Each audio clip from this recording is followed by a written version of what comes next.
Happy Monday, degenerates, and welcome back to the Noche UFC edition of the Die Hard MMA podcast. And oh, baby, you know what? Usually I like to come in a little hot. I want to set the stage. I want to set the tone. I want you guys to feel the energy that I'm coming to you with. And elephant in the room, I got my ass whooped last week. I was really feeling myself. I got to tell you guys, I was really feeling myself coming off of my 1-0 just snipe shot on Dana White's Contender Series. I got an inside the distance prop, hit it big, hit it hard. All the favorites went down except for my guy. It was perfect. It was beautiful. And there was just something in me that was like, that was the one. That was the one that did it. This is the turning point. You're seeing everything clear. The reads, even though they've been, results have been poor for 2024. There's no, ifs, ands, or buts about that. But it seems like the reads were close enough. We caught a couple bad bounces. We had a couple decent weeks in a row. I was like, that's the one right there. We got this shit from here. And then I just got smashed. I got absolutely destroyed at UFC Vegas 97. I mean, what's there to say? I damn near reverse swept the card. I didn't. Thank God for that. Nathan Fletcher started us off for the night, and that was an easy peasy casher. I want to say easy peasy. It really wasn't. He almost died in round one, but that's kind of the threat that I knew was there, right? He had to survive that early onslaught and then take over with the grappling. Worked like a charm. And again, I'm like, this is it. This is going to be the night. Took a dog shot on Dylan Budka, and obviously the bet was locked in way before the weight issue. He looked god-awful on the scales. Never would have made the pick if I had seen him on the scales, but I was already in, didn't want to cash out, didn't want to hedge, because I was going to hedge with like Petrowski inside the distance. Thank God I didn't do that because it went the full 15. But frankly, it was an unimpressive fight for both guys. That's the reason I was kind of fading Petrowski. He didn't look good himself, even in a win. But I expected Budka to have better takedown defense. And that was really the big part that was missing. I thought he could shuck a couple takedowns from Andre Petrowski, a guy that's supposed to be coming from a collegiate wrestling base. Nope.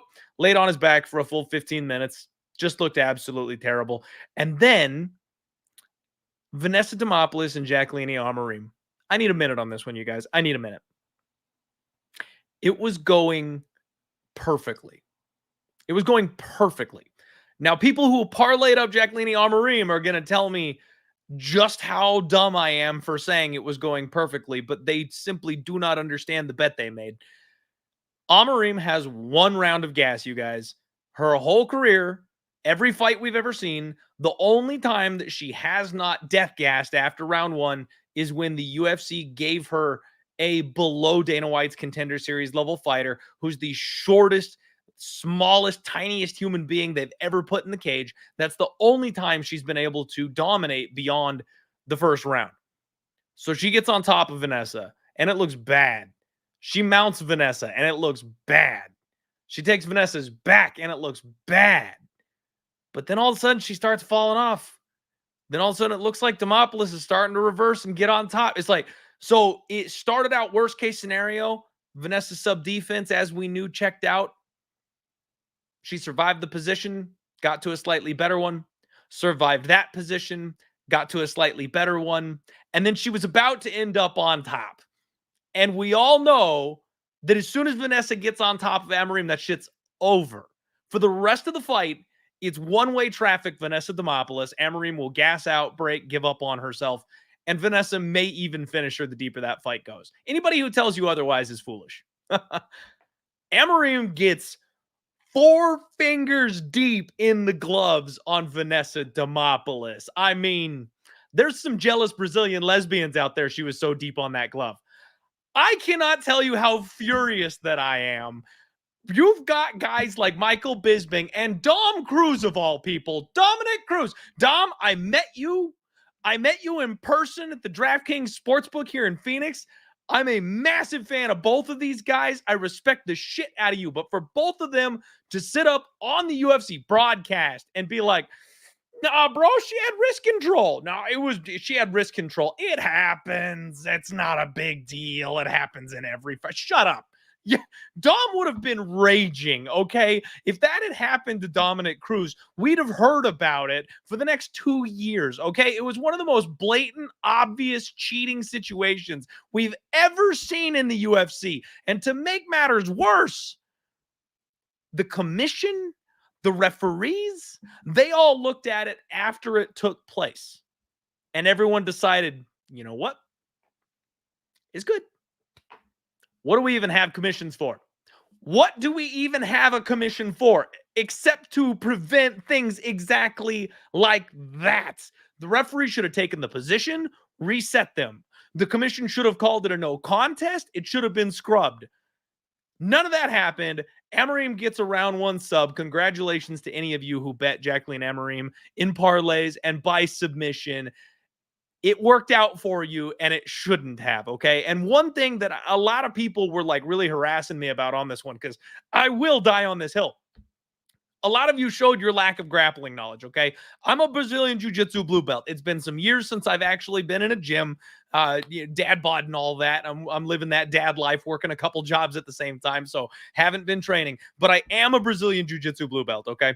And you're all saying she's got to protect the submission. At the end of the day, right? Cheating or not, you got to protect the arm. Well, here's the thing. She is pulling a reversal where her left arm is extended across the body of her opponent. Now, that opens you up for the armbar, right? That's a very dangerous thing to do, but that's how she's reversing to try to get on top. The problem is she cannot finish the maneuver where her arm crosses and they go chest to chest because this hand is trapped to her ear with Jacqueline Amorim's fingers inside the glove. So Vanessa is now stuck like this. And guys, the defense for an armbar is to take the threatened arm and to grab your own bicep. You lock it down almost like a rear naked choke. This is how you stop that arm from getting extended. And then you stack up on top of your opponent. You put your downward body pressure on them until you can get that arm out of there safely so they can't explode with their hips to straighten the arm out. That's the defense. Guess what?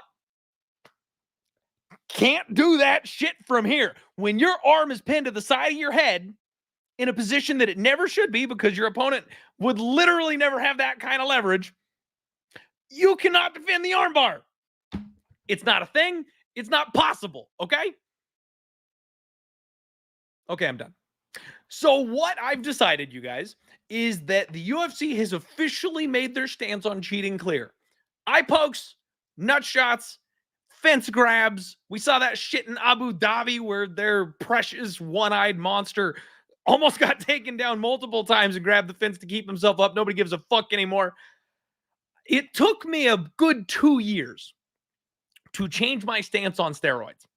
I used to get on this microphone and be mad and angry and bet against guys like Vitor Belfort because fuck those guys, they're cheating. And then I went, you know what? What am I doing? It's obviously part of the sport. These guys have an advantage. We should be making money on that advantage. We know it exists. We're betting. We're talking cash. We're talking money. We should be betting on the people that are cheating because the UFC lets them do it. So I stopped raging about people on PEDs and steroids and EPO, and you just bet on them instead of against them. That's the solution. I'm not going to take 2 years to make that adjustment when it comes to this bullshit. I'm going to start betting on cheaters. I'm saying it right here, right now. I am going to start betting on cheaters in mixed martial arts. When I run the tape and I watch guys who routinely grab the fence, I'm not going to come on here and tell you how shitty they are. I'm not going to come on here and bitch about it. I'm going to put my money on them. Because until the UFC starts deducting points again, until my guy Lou Betcha starts cashing yam bag tickets again, we might as well take the advantage. That's the new stance. That's what we're doing. And it was all downhill from there. Yiza, I had him in 2 parlays. And not Yiza, sorry about that. Not Yiza. Rongzhu, had him in 2 parlays. Thought that he was the one road to UFC fighter we were going to like moving forward. And felt really good about it, actually. I thought he was beating Taco up until the point that he got caught with a massive elbow that completely swelled his eye shut. Another situation where I feel like variance just kind of bounces against me. First off, freak situation that his eye swelled shut that way. Second off, I've been on the receiving end of fighters where their eyes have swollen completely shut and the commissions let them continue fighting. And I've lost tickets that way. It seems like I'm on the wrong side of that bounce damn near every time. Props to Taco Padilla. I love the guy. I talked about that last week. I do wish I had found a way to bet on him rather than betting against him, but instead he cracked 2 of my parlays. So, hey, props to him. Isaac Dilgarian finished his guy in round 2, but didn't go under 1.5. Fucked over that one. Andre Lima, I just got him wrong. I'll just straight up say it. I just got Lima wrong, guys. I was very impressed with Lima. I thought there were some issues with his game, some holes in his game, some issues with the cardio. He proved absolutely all that wrong. Can't complain whatsoever. But the biggest one, my guy, Ethan Hershey, continues to bully me from my own chat. I don't know if you guys know this is my show, but Ethan seems to think it's his. And he challenges me to shot bets about every other episode or so.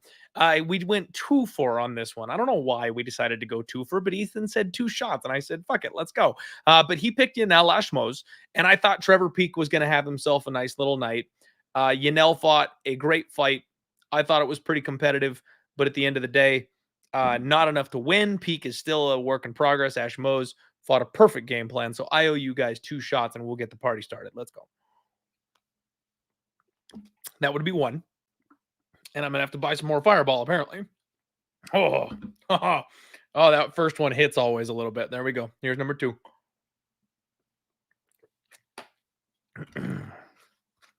Ladies and gentlemen, that is how you start a podcast. In summation, before we get into breaking down the rest of this awesome card, UFC 306, UFC Noche, I got my ass handed to me last weekend, down 16 units, and wrong on literally everything. Son of a kid! Hey, Marshall! You ever get tired of being wrong? I do! I really do, but I'm tired! And with that, I will bring in this week's guest because I need some damn help, you guys. First, I've almost forgot, you guys. We are like 15 minutes into the show and I haven't said what's up to the chat. How is everybody doing? Welcome to the show. We've already got 370 live viewers. Thank you all so much for being here. We're going to go ahead and pick it up from this point. I have cried in my beer. Now I've done a couple of shots. We got to dust ourselves off. We're breaking back out the money cap. We're going to end up having a damn good night. Let's freaking go. And I waited too long to shout you guys out. There's too many of you here. So I love you guys. I know you're all in here. I know you're all in here. Each and every one of you. You know who you are. So let's freaking go. Hit the like button for me if you haven't already. Please subscribe and welcome in none other than the man himself, the legend, the MMA stat daddy, the man we can always go to when we need tips on anything in life, especially when it comes to numbers up and down in the world of mixed martial arts. Your favorite uncle, Wheezy. What's going on, Wheezy? How you doing? I'm doing good, Clint. It was a bad week for me last week too. I was just a little bit south of even last week, and 3 weeks ago I got rinsed. And you know, like what you were saying, kind of like it's really funny how us gamblers, how we can get hot for a minute and then really start believing in ourselves. And the second that we start showing just the slightest bit of self-belief, the gambling gods let us know, you know, how wrong we can be at times. And like, I don't know if you noticed this, Clint, but I was talking about it on Twitter a while back. I was first place overall on Tapology 2 out of 3 weeks. So doing all the fight predictions of winner, method, and round, I was literally in first place by myself 2 out of 3 weeks, which, like, if you were to run the binomial distribution, that's impressive as hell, Wheezy. To find the probability of that, it's literally like almost indistinguishable from zero. You know, being first place out of over 5,000 people making predictions. So what happens then? Of course, because I had actually changed my methodology for breaking down fights. I wanted to do it in a more structured, way where I, step A, step B, step C, step D, go through all the necessary information because I have access to all of it, watch the tape, look at the trends, look at the strength of schedule, look at the distance striking, look at the clinch game, look at the grappling game, look at the recent form, and then make a pick. And then after I did that, 2 out of 4 weeks, I'm first on Tapology. I unload on my bets that after the second time I'm first on Tapology and drop 6.5 units. Oh, Lord. It was just brutal, dude. I was like, you got to be kidding me, because even on the weeks where where I was first on Tapology, I was getting some time wrong. Like I'd be betting under 1.5 and it would go over 1.5. Or I'd bet somebody to win by decision and they'd get a finish, So you could still be right and be wrong in this game. So it's about the long-term thinking. It's about bankroll management. It's about finding the spots that stick out and sticking to some kind of a methodology so that, you're doing the similar things every week that hopefully will lead to success over a long enough timeline. But yeah, man, like last week, I actually parlayed up Amorim. And when I saw the glove grab, I was like, oh, yeah. I mean, I've been on the wrong side of cheating too, man. In life, in betting, I mean, if you had Tagiru Landbekov versus Tim Elliott, you were screaming at the television, but you're right, dude. It's about making adjustments. And the adjustment that we need to make is that glove grabbing is not going to be penalized. Fence grabbing is not going to be penalized. Hell, you could show up 4 or 5 pounds heavy for most fights and they don't really care unless you're like Christian Rodriguez and do it 3 out of 4 times. You probably John don't Jones even made a career. John Jones made a career out of poking guys 3 times in the eyes before the refs finally said something. Yep. So, you got to make the adjustments. You got to realize, that oftentimes these things aren't going to be punished. And that's what we have to do as gamblers. We have to consistently be reevaluating what it is that we do, how we make our decisions, the bets that we make. Looking backwards is just as important as looking forwards because you have to learn from your mistakes if you're not going to make them going forward. With you, Wheezy. That's the whole game. Move, adjust, zig when they zag. And you know what, guys? I am down a nice ripe 40 units at this point in the year 2024. My zigzag continues. I have a positive year than a negative year. So over the next couple of weeks, I'm going to try my ass real hard to go ahead and get back to that 0 mark so I can maybe have a year where I go back-to-back positive instead of donating back and forth every single damn year. I'm sick of it, Wheezy. I want to have 2 back-to-back positive years. Is that too much to ask for? Man, we're going to make some adjustments. We learned some lessons. You either pay or you learn. And I did both. So we're going to go ahead and do what we can to make sure we're making the right moves. What's the saying, Wheezy? Stack cash like what? Stack cashed tickets like flapjacks. Just put them one on top of the other. Just keep cashing them. That's what we're supposed to do. Yes, sir. And we're going to definitely work on doing that. I think I've got a couple of ideas brewing for UFC Noche, and we're going to get right on into it, man. Let's see what we can do here. First fight of the night. They're kicking it off with a banger. Raul Rosas Jr. takes on Aoriqileng. And it's no secret what the UFC is doing in this spot, Wheezy. It is no secret at all. Raul Rosas Jr. is the future of the UFC. They have made that clear. This kid is the youngest fighter to ever to be signed to the organization. He is 9-1. They are putting him on the Tatsuro Taira path. They're bringing him along appropriately. The UFC really has not taken like young fighters and homegrown them the way they seem to be recently. He's 19. Like, they'll let guys like this go off to other organizations, get all the experience they want because they know in the end, they're going to want to come to the UFC when it's time to challenge for that title. They're going to want to come to the UFC when it's time to be the best in the world. But they've kind of changed their stance a little bit now. There's a couple people, a very select few, that they go, you know what? We're taking that one. We're not going to risk him going to PFL and winning $1 million and then sticking with them. Raul Rosas Jr. is one of those. And because of that, I think we all need to sit up and take notice. If you haven't yet, you're late to the party, folks. This kid is a -750 favorite over Aoriqileng in this spot. You guys know Fight Ready is my team. I love Arizona. I love my people. I love Brandon Olivas, and I love Fight Ready. I do everything I can to get behind Fight Ready. But this is a squash match, and it is being booked as such. The Mongolian Murderer is 25-11. Wheezy, his record is not overly impressive. He is about middle of the road here in the UFC. He is 3-3 in his last 6. He is coming off a decision win over Johnny Munoz Jr., which was very, very impressive. However, just before that, he got TKO'd by Amin Zahabi, which is something that not a lot of people saw coming. Something that I think is kind of a bit of a black mark maybe on his record. Like, Zahabi's not as bad as I thought he was, but at the same time, I don't know that you should be getting knocked out by Amin Zahabi in 2024 these days in the UFC. So the UFC has circled Aoriqileng as the guy that can kick off Noche UFC, first fight of the night, with their stud. Yeah, this only goes one way, Wheezy. It's Raul Rosas Jr.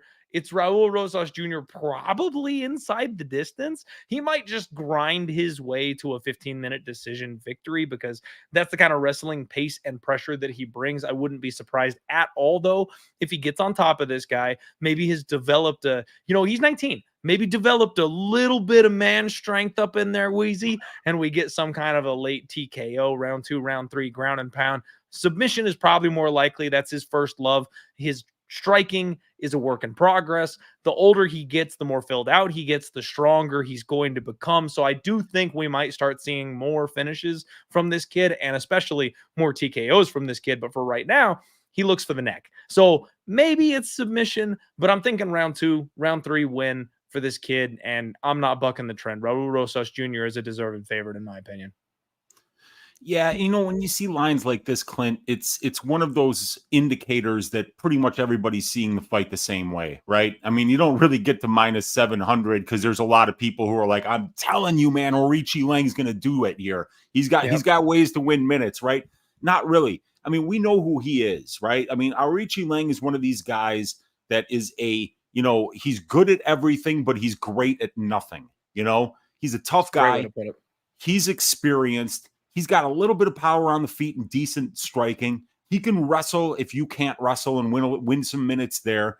He's got 8 wins by knockout. He's got 16 wins by decision. So he's got good cardio and he knows how to use his entire skill set to exploit the weaknesses of his opponent. But when you're going up against a specialist and you're one of these guys that's really great at nothing, you're going to be outmatched in the grappling, but how much better of a striker is Aoriqileng at this point, especially when you have to worry about the threat of the takedown constantly? If you're Aoriqileng, how can you really plant your feet, throw head kicks, body kicks without worrying about them getting caught? Can you throw 1-2s without that 2 getting ducked under and you wind up on your ass because of a reactive double leg?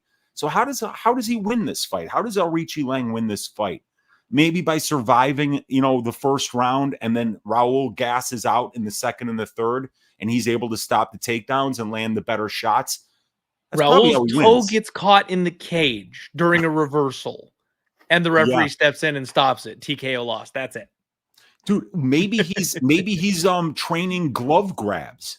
I mean, Santino and Eddie are great coaches over there, and if there's anybody that can actually, adapt to coaching, in an environment where cheating is not only not punished, but almost encouraged. It's encouraged. Somebody like Santino, who's a high-level Brazilian Jiu-Jitsu black belt, could start teaching glove grabs. And then all of a sudden, maybe Aoriqileng is the guy in the gym over there that's like, man, this guy grabs gloves better than anybody. And he'll be able to get reverse position in the second half of the fight, get on top.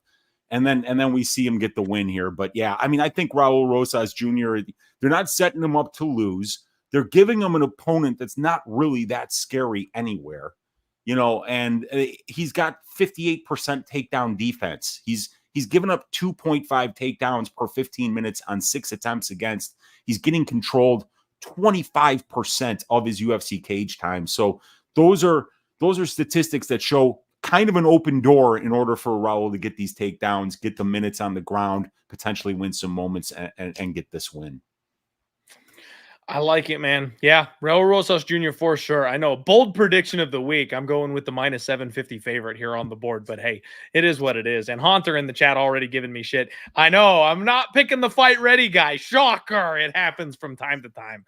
It is definitely a thing that we have to go with sometimes. All right, guys, we've already got over 500 of you in here. It is Noche UFC. It is UFC 306, and I'm joined by Uncle freaking Wheezy. If there was ever a night to hit the like button and to share the show out, especially hitting that retweet button on Twitter, X, whatever the fuck Elon calls it these days, tonight would be the night to do it. And on top of that, guys, I'm not putting this shit back in my freezer, okay? That ain't happening. That's just a waste of space. We might as well.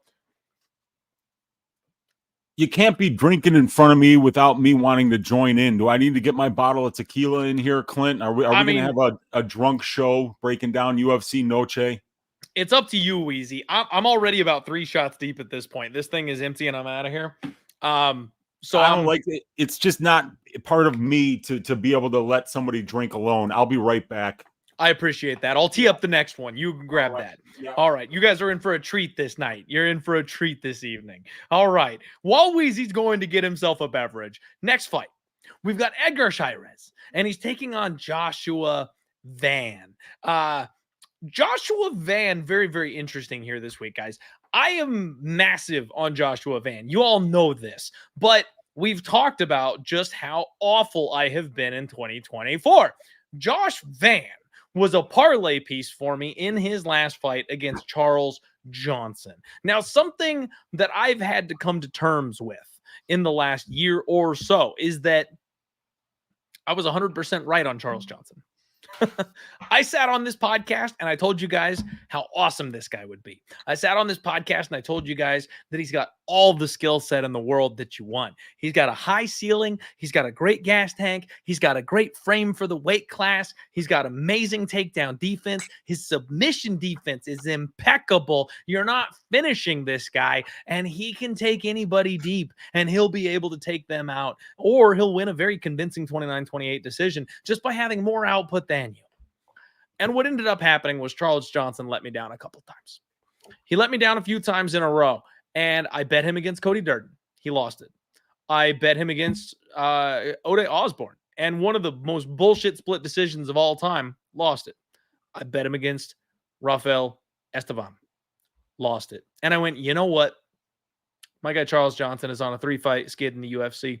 I can make a couple excuses for him, but at the end of the day, maybe I was just wrong. Maybe I was just wrong.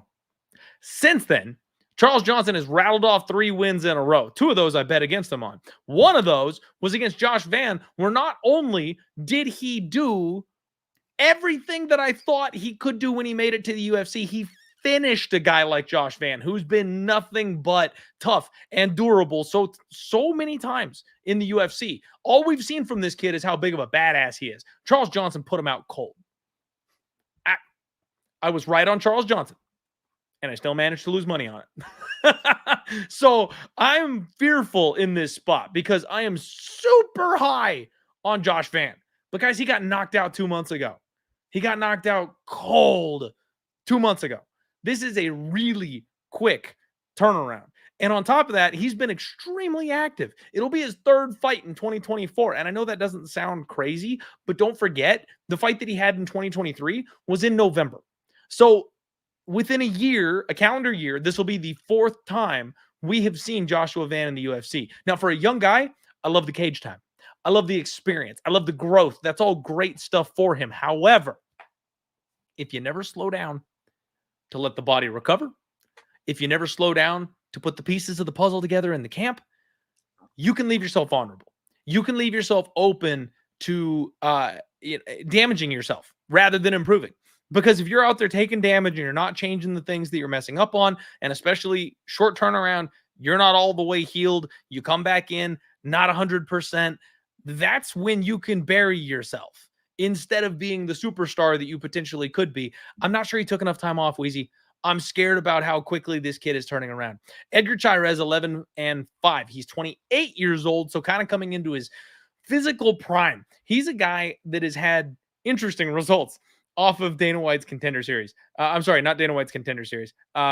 Yes, actually, he lost to Clayton Carpenter in 2022. So actually, yes, off of Dana White's Contender Series. He is 1-1-1 in the UFC since then. Lost his debut to Tatsuro Taira. Shocker. Not surprised one bit that took place. Since then, he's only had 2 fights against the same opponent, Daniel Lacerda, our favorite gas bag, no contest, and a triangle choke submission win. So he's tapped out Daniel Lacerda like 3 times now between the 3 fights and between the 2 fights, which is actually pretty impressive.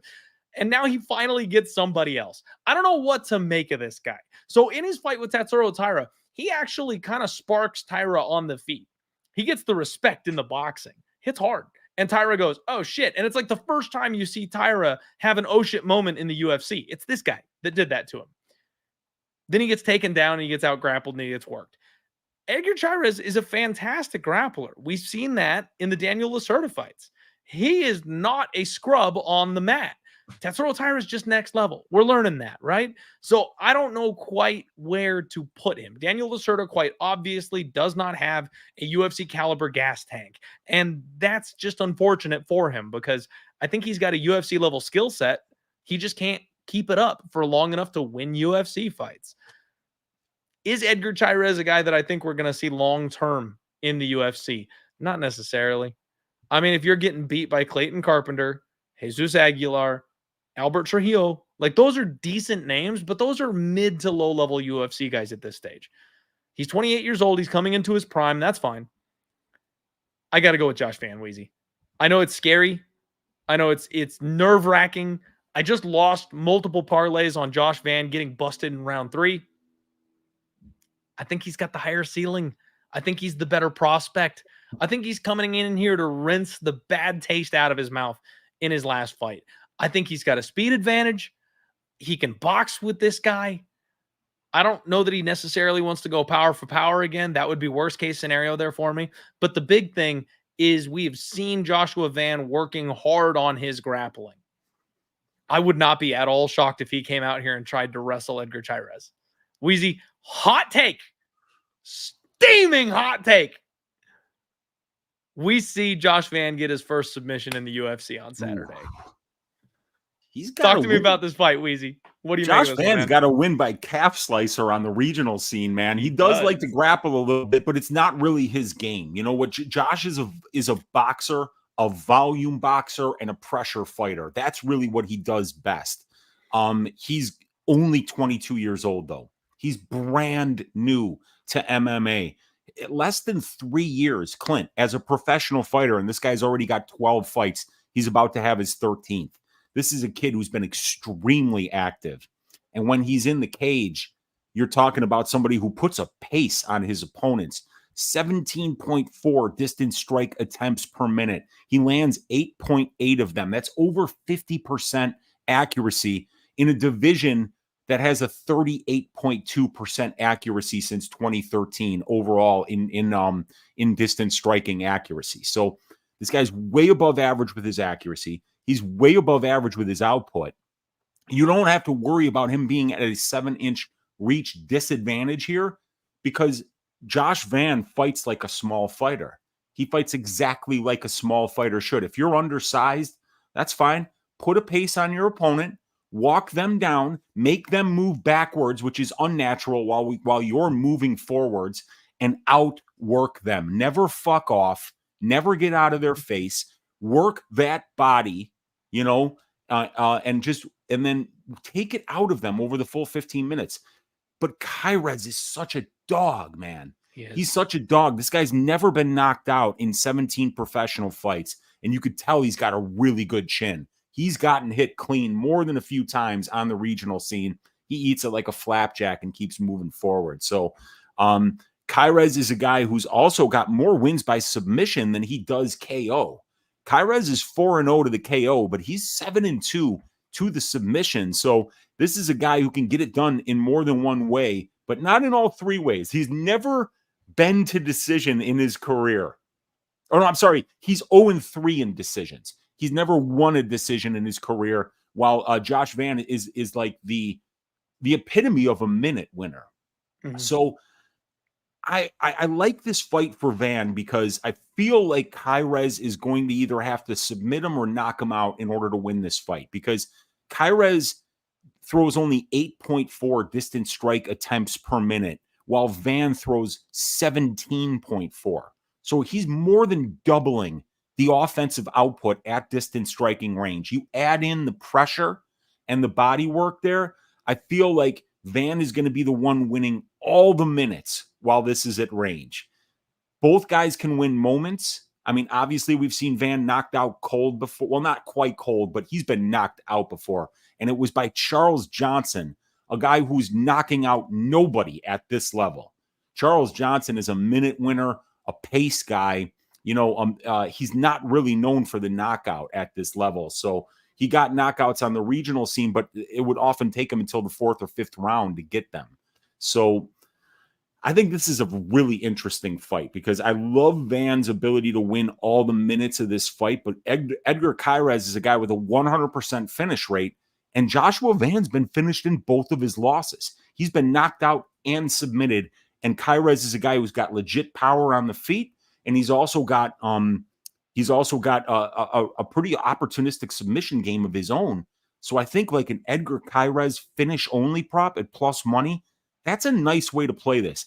I don't see him really getting broken. He's got that dog in him. He's not getting broken at UFC Noche, is he? On the love letter to Mexican combat sports night. Maybe not. But I think my favorite bet for this fight is Chairez finish only, just because he's never been knocked out, and that Josh Van is for sure the better minute winner here, and is probably got almost all the decision equity, in my opinion, unless he finds massive moments in 2 out of the 3 rounds, but is unable to finish. I don't mind that one bit, Wheezy. I think that makes a ton of sense because the guy just doesn't win decisions. So if he's going to win, it's going to be inside the distance. Makes an absolute ton of sense. Pepe coming in here and making me doubt everything in life. A little easier to rack up stats against Buenas and Borjas as opposed to Chairez against Tyra. Makes perfect sense, Pepe. Absolutely makes perfect sense. And that's where I'm a little nervous because these guys could be closer to each other's levels than maybe we're suspecting at this point. I still think I'm sticking to my guns. I think Van has got the higher ceiling of these two. I'm expecting more from him in the future. And I did see one comment that I want to get back to here real quick. The It Factor MMA asking, why would he try to grapple here? That's not his style at all. Number one, It Factor, because it's a piece of his game that he's been missing, and he's been extremely vocal in interviews that he has been working on. Yeah. So Van has been working actively on getting his grappling to the point of his striking. He talked about wanting to submit his first opponent in his last, not his last fight, the fight before that. Before he fought Charles Johnson, he was talking about how he was going to submit the guy that he was booked against before the fight got canceled. I remember the interview.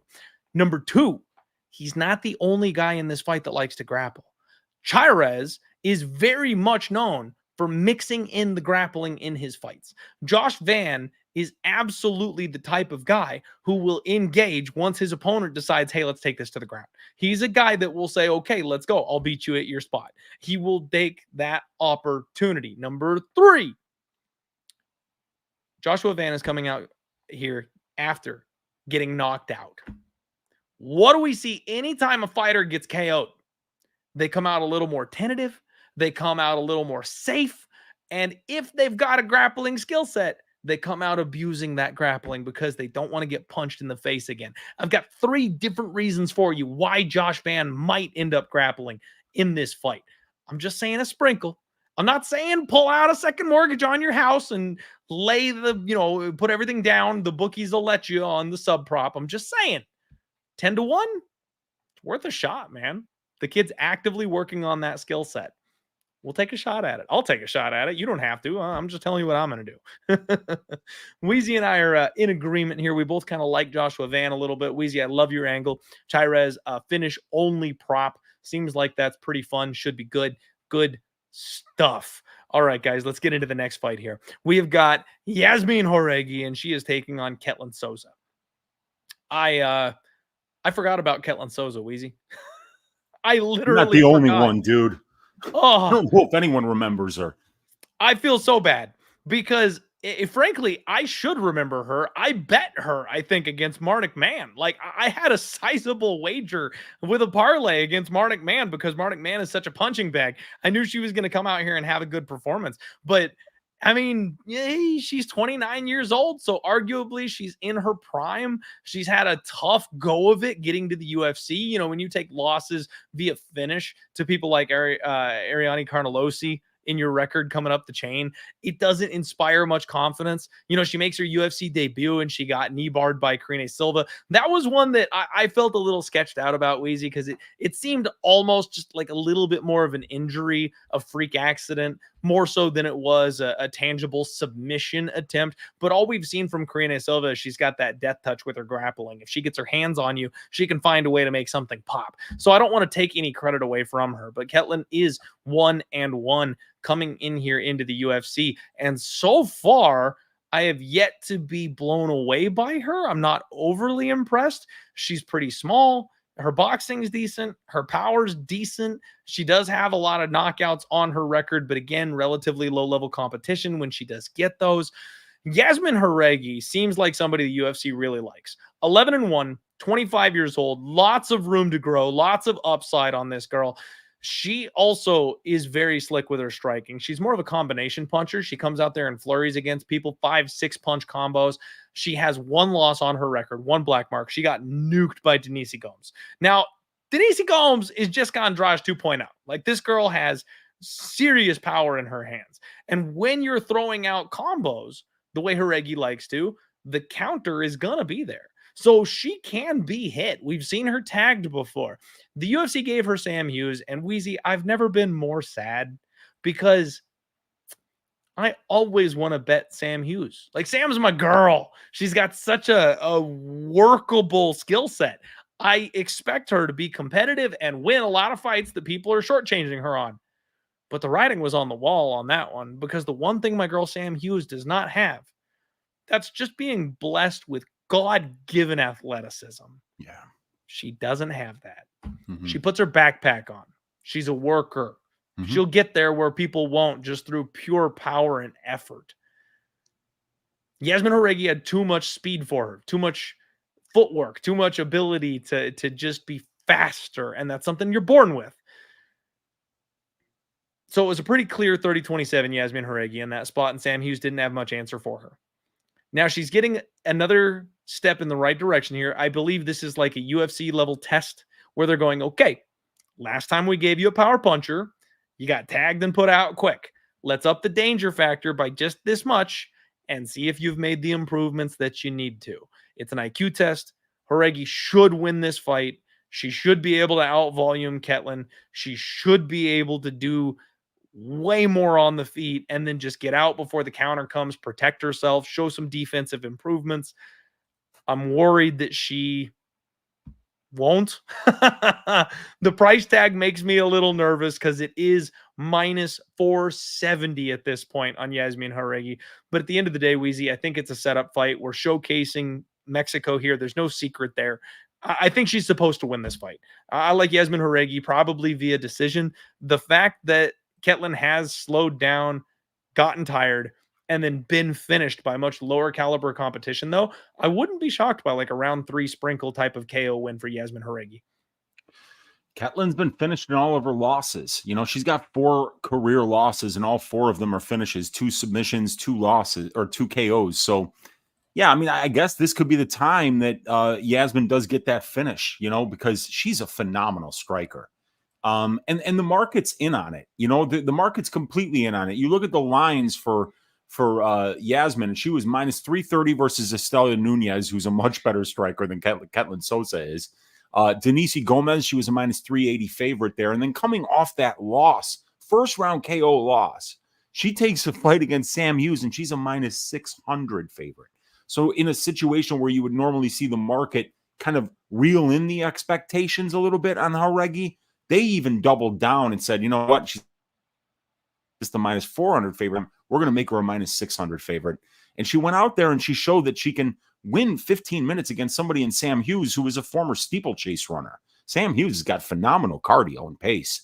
And Jauregui just put it on her for the full 3 rounds there. Jauregui's a very good fighter, very well-rounded. She can keep the fight standing. She's got very good takedown defense.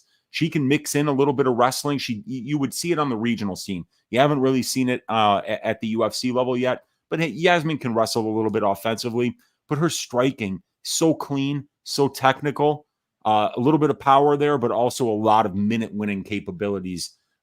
She's the much better fighter here. This is definitely a spot for Yazmin to get the win. The market's onto it. Ketlen Souza is a good striker in her own right. You know, she moves very well. She's got good footwork. She kind of has a pretty good understanding of how to manage distance and stay pretty safe at range. But still, this is a step up in competition for her. It's a tough one for Ketlen. You know, and Yazmin is obviously the one that they want to win this fight. UFC Noche. You know, I mean, obviously she's the Mexican fighter here. So, but I do think that Jauregui is just so much better than Ketlen on the feet, and I think that the line is definitely warranted, and it just puts you in one of these situations here where it's like, all right, do I think she wins by decision, or is she going to knock this girl out? And that's dangerous when you start playing that game as a gambler. You know, not only how somebody's going to win, but, you know, all right, is it going to be KO or a decision this time? Or does she get her first submission? I mean, these ladies are going to box. 25 career wins combined for Souza and Yazmin. They've got 15 wins by KO. They've got 9 wins by decision, and only one of those 25 career wins combined comes by way of submission. So I think that this is a striking fight. We've seen what Yazmin can do at this level. But we got to admit, Ketlen Souza is still a little bit of a mystery here, because we had the same thing with Chairez in the last fight. How do you really know what Chairez's level is in the UFC when he gets wins over Daniel Lacerda, who's 0-5, and he loses to a guy like Tatsuro Taira, who's I think 6 or 7-0 in the UFC so far? So he Headed loses for contention. Yeah, right. I mean, like, there's such a gap between the skill level of Lacerda, who's bottom of the barrel, and Taira, who is probably going to be top 5 at some point, might even be champion. So it's like, you didn't learn shit. Ketlen Souza, the same thing. All right, she lost to Karina Silva. Okay. You know, I mean, are you going to get mad at her about that? Karina Silva not only just wins fights, she sends you to the hospital afterwards. You got to have a screw loose to accept a Karina Silva fight at this point. She is absolutely dick sawing everybody that gets into the cage with her. And, you know, so she loses that fight, but then she beats Marnik Man. Who cares? You know, I mean, like, that's the lowest level win you're getting in the strawweight division. So Exactly. we have to admit, with this line being a little bit wide, Ketlen Souza's got a 5-round win over Christina Williams in Invicta to win the championship at 115 pounds there. So she's been tested. She's a solid fighter. Maybe she overperforms here. You know, maybe she makes this a lot closer than you think it would be. But I kind of feel like this should be Yazmin all day, every day. But I mean, I can't get to the money line, and I'm not going to pick between KO and decision. So I'm probably just going to sit this one out. Yeah, Wheezy. You know, it's funny because I'm tempted to do something with this one. I'm tempted to buy into the Noche, and I'm tempted to do something with this girl. But the line is just, it's so terrifying with her being damn near minus 500. Is she really minus 500? Like, with a questionable chin, taking on a fellow boxer with power, someone who's going to get in the pocket and slug it out with her? Is she really a 5-1 favorite? Like, oh, I don't want to lose money laying a stupid number with somebody that shouldn't be worth that. Now, as soon as I say that, she's probably going to come out here and just dominate bell to bell and end up getting like a round 2 finish or something like that. So yeah. I haven't decided what I want to do quite yet, Wheezy. But I'm very, very tempted. Guys, you know, the anchor parlays that I started doing here in 2024, the only winning nights that I have had this year have been due to the anchor parlays. And I've never done a double anchor, Wheezy. There's no such thing. It's never been done before. We could make MMA betting history this week by doubling up with Raul Rosas Jr. and Yazmin Jauregui as a 2-leg anchor and then tying them to whatever the hell else we want to get just a gorgeous number on any other bet we want. I am tempted to go with the double anchor, but dude, I don't know. Nervous about that parlaying price. Rosas and Jauregui gets you minus 269. I know. My God, is that horrible? It's gross. 70 units to win one on a 2-leg parlay. I mean, like these lines, but that's why they're such big favorites. It's because the market agrees. Everybody's like, yeah, man, I think Rosas is winning this fight. And I think Jauregui is winning this fight. And I mean, not many people are willing to stand in their way and say, you know what? I'm going to put my money where my mouth is and go the other way. These lines are just going to keep going. Yeah. No, it's crazy. But that's where, like I said, I'm not stopping. Like, if I were going to do this, that minus 270, that's now the baseline, right? We pretend that doesn't exist. And then we parlay that up with anything else. So for the first time ever, you would get 3-leg anchor parlays instead of 2-leg anchor parlays, guys.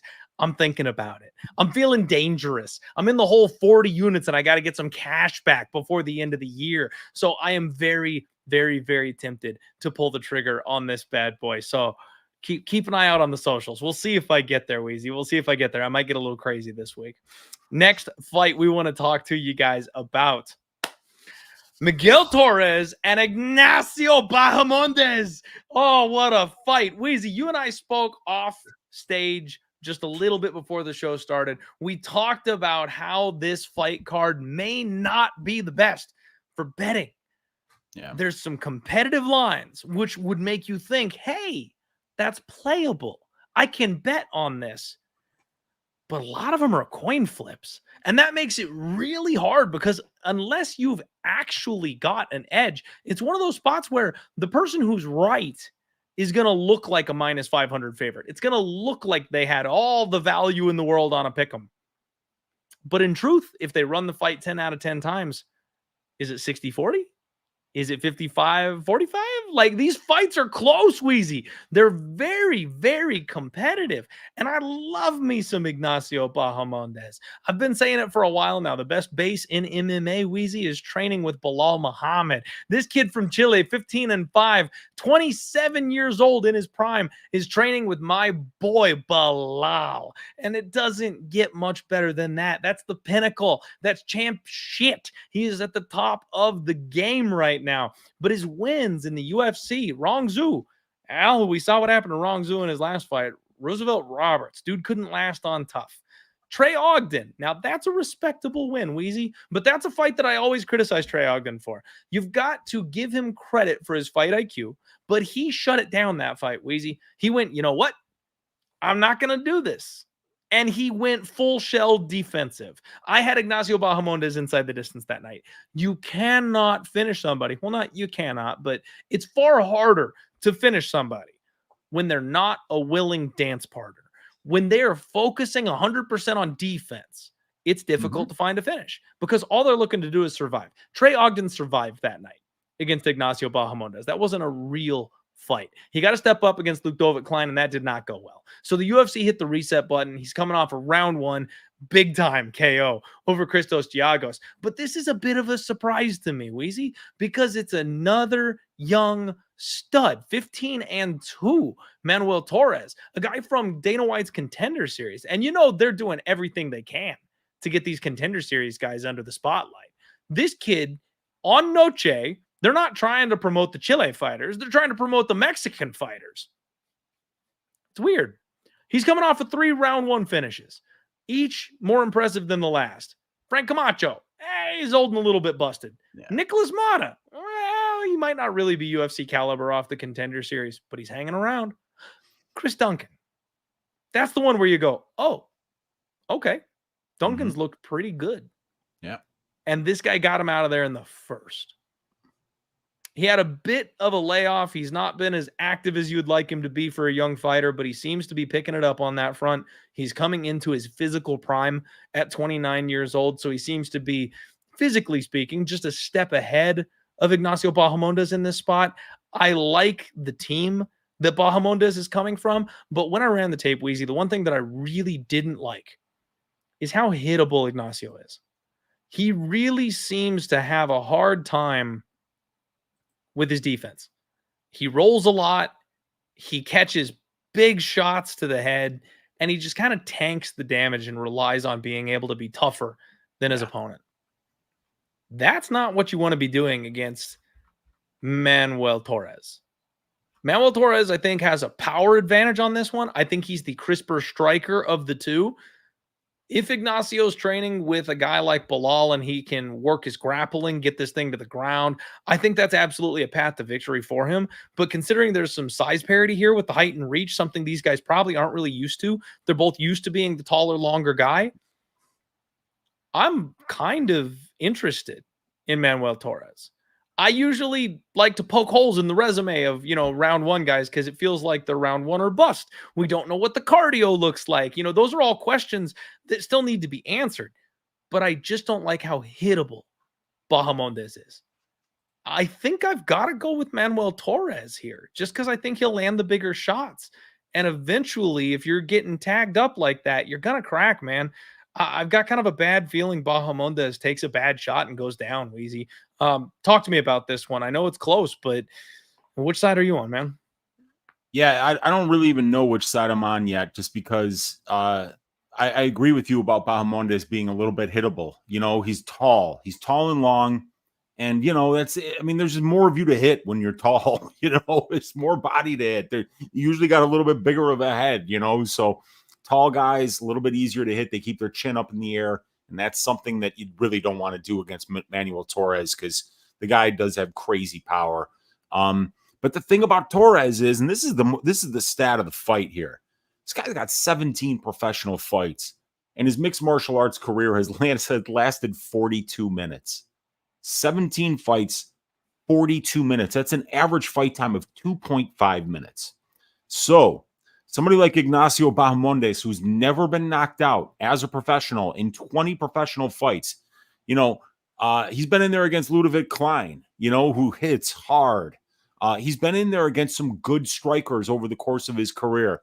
And he's never been knocked out. But obviously, if you look at the resume, Torres is the guy that is going to have the most power. So, yeah, when you're fighting Manuel Torres, you getting murked in the first round is absolutely on the table. And if you don't believe that, you're going to get knocked out by this guy. That elbow that he landed against Nick Moda was ridiculous. I'm surprised that Nick Moda doesn't look like the kid from Mask after that fight, because that elbow looked like it was going to go straight through to the back of his skull. I'm not joking. Like the sound that made, go listen to the sound that made. It sounded like a baseball bat hitting a watermelon. It was awful. It was terrifying. I thought he was going to die, after that shot. So Torres is going to be very, very dangerous early in this fight.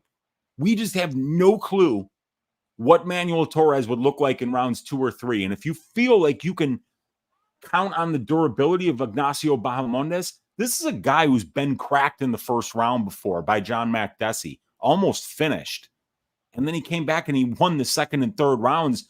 Arguably, that fight went to a split decision. I thought Makdessi deserved a win on damage, but if you're just judging it round by round, that fight could have went either way.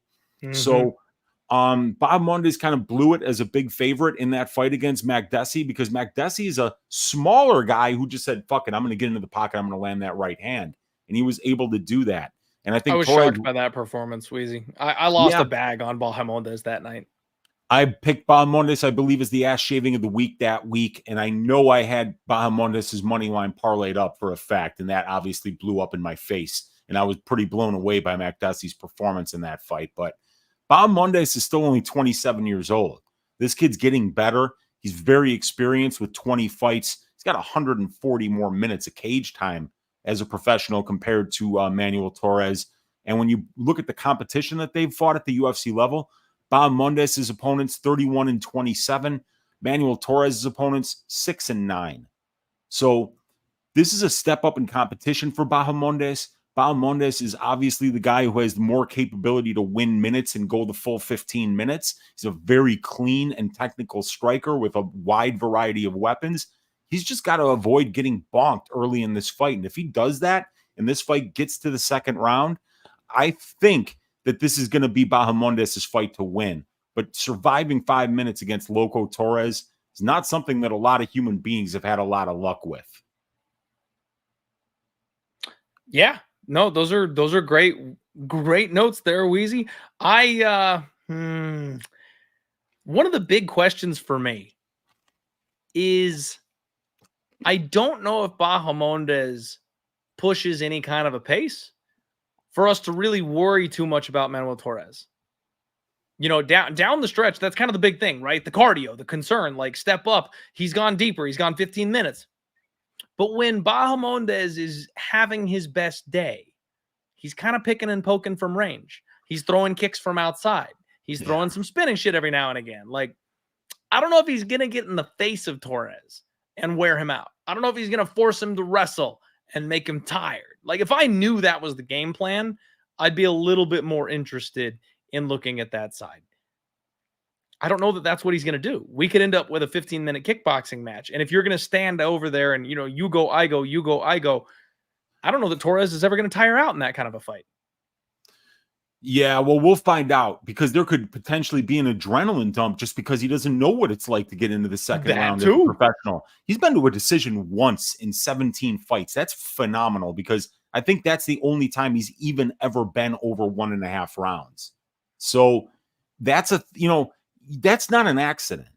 You're finishing fights because you're going balls out, and it's impossible to go balls out for 15 minutes. Anybody who's ever done martial arts, wrestled, wrestling match is 6 minutes, a judo match is like 6 or 7 minutes. These guys are fighting for 15 minutes, and you're getting punched in the face. You're getting body blow. You're getting kicked in the legs. You're getting put in submissions, and you're unable to breathe for long stretches of time. It's a tough sport, man. So that's why people do gas out when they're used to being that first round finisher. Getting past that and realizing that your opponent's not going to go away can be very, very discouraging. And a lot of people will find the door after that. Yeah. No, it's very, very true. All right, guys. So a little bit of a dissension on this one. Like I said, a bit of a coin flip fight. It's very difficult to tell on this one who's going to go ahead and get their hand raised, because you got one guy with more experience. We know we can trust a little bit deeper. The other guy feels like he's got more power, a little bit more front loaded. He's also a little older, a little bit more in his physical prime. So it's close. I'm going to go with Torres, Wheezy. I don't know that I need to make a bet on this fight. We'll see if I get there by the end of the week, but I'm leaning with Torres here on this one. Real quick, Torres money line -130, Torres round 1 +210. Might be a way to play him by his best win condition without having to worry about what happens should this fight go past 5 minutes. I am a fan of turning big favorites into plus money. Me too. Not a bad way to look at it, Wheezy. Not a bad way to look at it at all.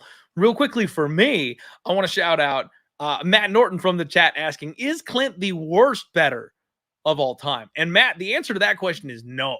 Now in 2024, the answer might be yes. I'm down about 40 units right now, but I'm coming off an 80 unit year in 2023. So lifetime, I'm still in the plus, believe it or not. I've got the yearly numbers to show you. If you want to go online, I can show you that. But yeah, no, I'm having a bad year, you guys. There is no secret to that whatsoever. I'm having an absolutely awful 2024, but we got time to fix it. Long run, Wheezy. We're not here for one weekend. We're not here for a short skid of 5 weeks in a row.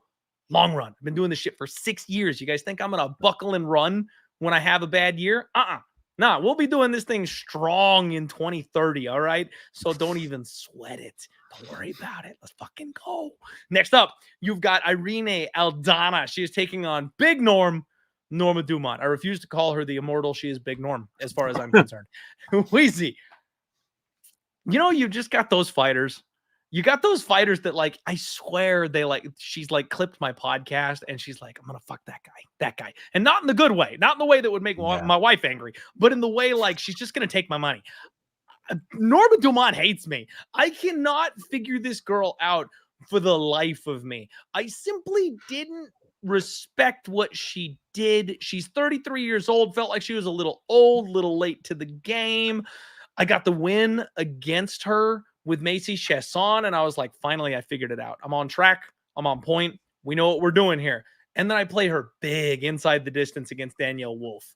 One of the most disgusting performances I've seen in my entire life, Wheezy. Norma Dumont with zero sense of urgency whatsoever. No idea that she wanted to go in there and not make a statement. She's at a point in her career where she wants to prove that she's the best in the world, get a crack at the title, get gold wrapped around her waist. They gift wrap you an opponent that you can make a fool of. And she just sits on Danielle Wolf's chest for 15 minutes instead. It was terrible. It was boring. It was awful. And even against Carol Hossa, she had bad moments, man. She's got poor fight IQ. She's got poor fight IQ. That's my biggest issue with Norma Dumont. Now, despite that poor fight IQ, she's got good enough skills to win fights. So she's on a 4-fight win streak. I bet against her with Jermaine. I really thought that Durandamy had that back class, that next level that was still something Norma was not going to be capable of reaching. But she finally showed some good game plan, Wheezy. She stuck to a good game plan for the first time since I've seen her in the UFC, and she won that fight, and it was very unfortunate. I'm starting to wonder if maybe Big Norm's turned a bit of a corner, man. It seems like she's gotten her shit together. She's fighting good game plans. She's got good, solid grappling. She's very physically strong, and we saw how hard she hits when she made Chelsea Chandler sprint across the cage for her life. So I'm done disrespecting Big Norm. But I really like Irene Aldana. She's 15-7. She's a little older. She's 36 years old. But this girl can strike, Wheezy. She's got hands. She's fast. She can box. She's got some pop in her punches. As far as women's MMA goes, she might be one of the hardest hitters in the division. Now, she's got losses to Amanda Nunes and Holly Holm. So what? Like that's the cream of the crop. And the Holly Holm loss came in 2020, Wheezy. Like that was when Holly was still damn near prime. Like nobody was touching Holly Holm 3-4 years ago. It just wasn't a thing. So when you're not the elite of the elite, Irene Aldana is putting a beating on you. And I almost got another Macy Chiasson victory against this girl a couple of years ago, 2022, because I thought Macy would have the game plan, the physicality, take her down, grind on her, wear on her, good submission defense, because that's another thing Irene Aldana's got going for her is that quick strike submission offense, something that she's been working very, very hard on, I believe, training with Alexa Grasso. And we were this close. We were this close, Wheezy, because Macy Chiasson was well on her way to beating that ass, and the flukiest fluke that ever fluked, the up kick from hell, caught her right in the liver and keeled her over. That speaks to the kind of power Aldana's got. She couldn't hit that shot if she tried for another 50 fights, Wheezy. It will never happen again. But it happened the night that I bet on Macy Chiasson. Everything in my bones just screams that I need to be going with Irene Aldana in this spot, Wheezy. But I've disrespected Norma Dumont too many times, and I've paid for it. She's the younger fighter. Like I mentioned, it seems to be that she's turned a corner in her career. I think she has a very, very large wrestling advantage in this fight. I don't know if I can trust her to go to it. But if I got to get on a phone call with Norma Dumont's coach, I was like, hey, what's Big Norm up to on Saturday? And he said, Clint, buddy, it's all takedowns. All in. Yeah. Give me Big Norm. I don't know if I can trust her to do that. So I'm picking Norma Dumont for the very slight upset, guys. We're looking at what is damn near a pick'em price tag, -118. I'm seeing on Aldana -102 for Norma Dumont. So you might be able to squeeze even money out there somewhere on Big Norm, but I think I got to go with Norma Dumont, Weezy. What do you like here? Yeah, so when I try to think of fight IQ, one of the first things that I look in terms of a statistic that I think is a great indicator of fight IQ is let me look at what your record is in a decision. Because if you're going the full 15 minutes and you're getting your hand raised after 15 minutes, good fight IQ doesn't just necessarily mean making great decisions in the cage at the right time. It also means preparation, being prepared to go the full 15 minutes, being prepared by being a well-rounded fighter that doesn't really have visible weaknesses for your opponents to attack. Norma Dumont in her career is 9-1 in decisions. 9-1. So she has done a great job of outpointing her opponents. And let's face it, all the wins in the UFC are unanimous decision wins for the most part. The loss was by split decision, and it was to Macy Chiasson. That was a very close fight. While Irene Aldana, frankly, was losing to Macy Chiasson and pulled out one of the biggest fluke, pull it out of your ass wins that has ever fucking happened. An up kick to the liver is something that will never, ever happen again at the UFC level. So, dude, by the way, I bet Macy Chiasson in that fight, and I had the over 2.5 rounds parlayed. Missed the over 2.5 rounds by 9 seconds and then had to tear up a plus 170 money line ticket on Chiasson when she was cruising to a win there. So, yeah, that was a really rough one for me. But when I look at the strength of schedule here, it's Irene who's fought the more experienced fighters at the UFC level with the better win-loss records. But when you look at who these ladies are beating, the wins are not really that much better for Aldana than they are for Dumont. Yeah. So that's a big deal for me, and when you see Norma going out there and using her wrestling against Danielle Wolf and Germaine Durandamy and using her striking against fighters like Chelsea Chandler and Carol Hossa, it's showing that she knows when to do what. I'm seeing maturity, Weezy. Yeah, me too. Me too. Which fight was it where she got into her opponent's face? I don't remember whether it was the Danielle Wolf fight or the Chelsea Chandler fight. I think Chandler kind of came up and mean mugged her. And I remember seeing Norma's response to that. And I was like, oh shit, Norma's not afraid of this girl at all. And then, you saw it in the cage. I mean, Chelsea turned around and ran away. Norma hit her so hard. So I think Norma's got a lot of confidence right now. And I think that she's showing a nice, well-rounded skill set. With her MMA skill set, not just in the ass, that's well-rounded as well, but the skill set and the ability to win minutes, that's there as well. So I think Norma might get the job done here. I think that these girls are going to be pretty close on the feet, but Norma's a little bit younger. I think she's got a little bit more grappling upside, and I think both these ladies have power on the feet. So I just expect Irene to do more at distance. Just depends on who lands the bigger shots. I think that this is going to be a very close fight. These ladies are very well matched. I agree, Weezy. I think it's going to be a very, very close and very, very competitive fight. I mean, if Norm slips up, the submission will be there for Aldana. That's something that she's shown she's capable of.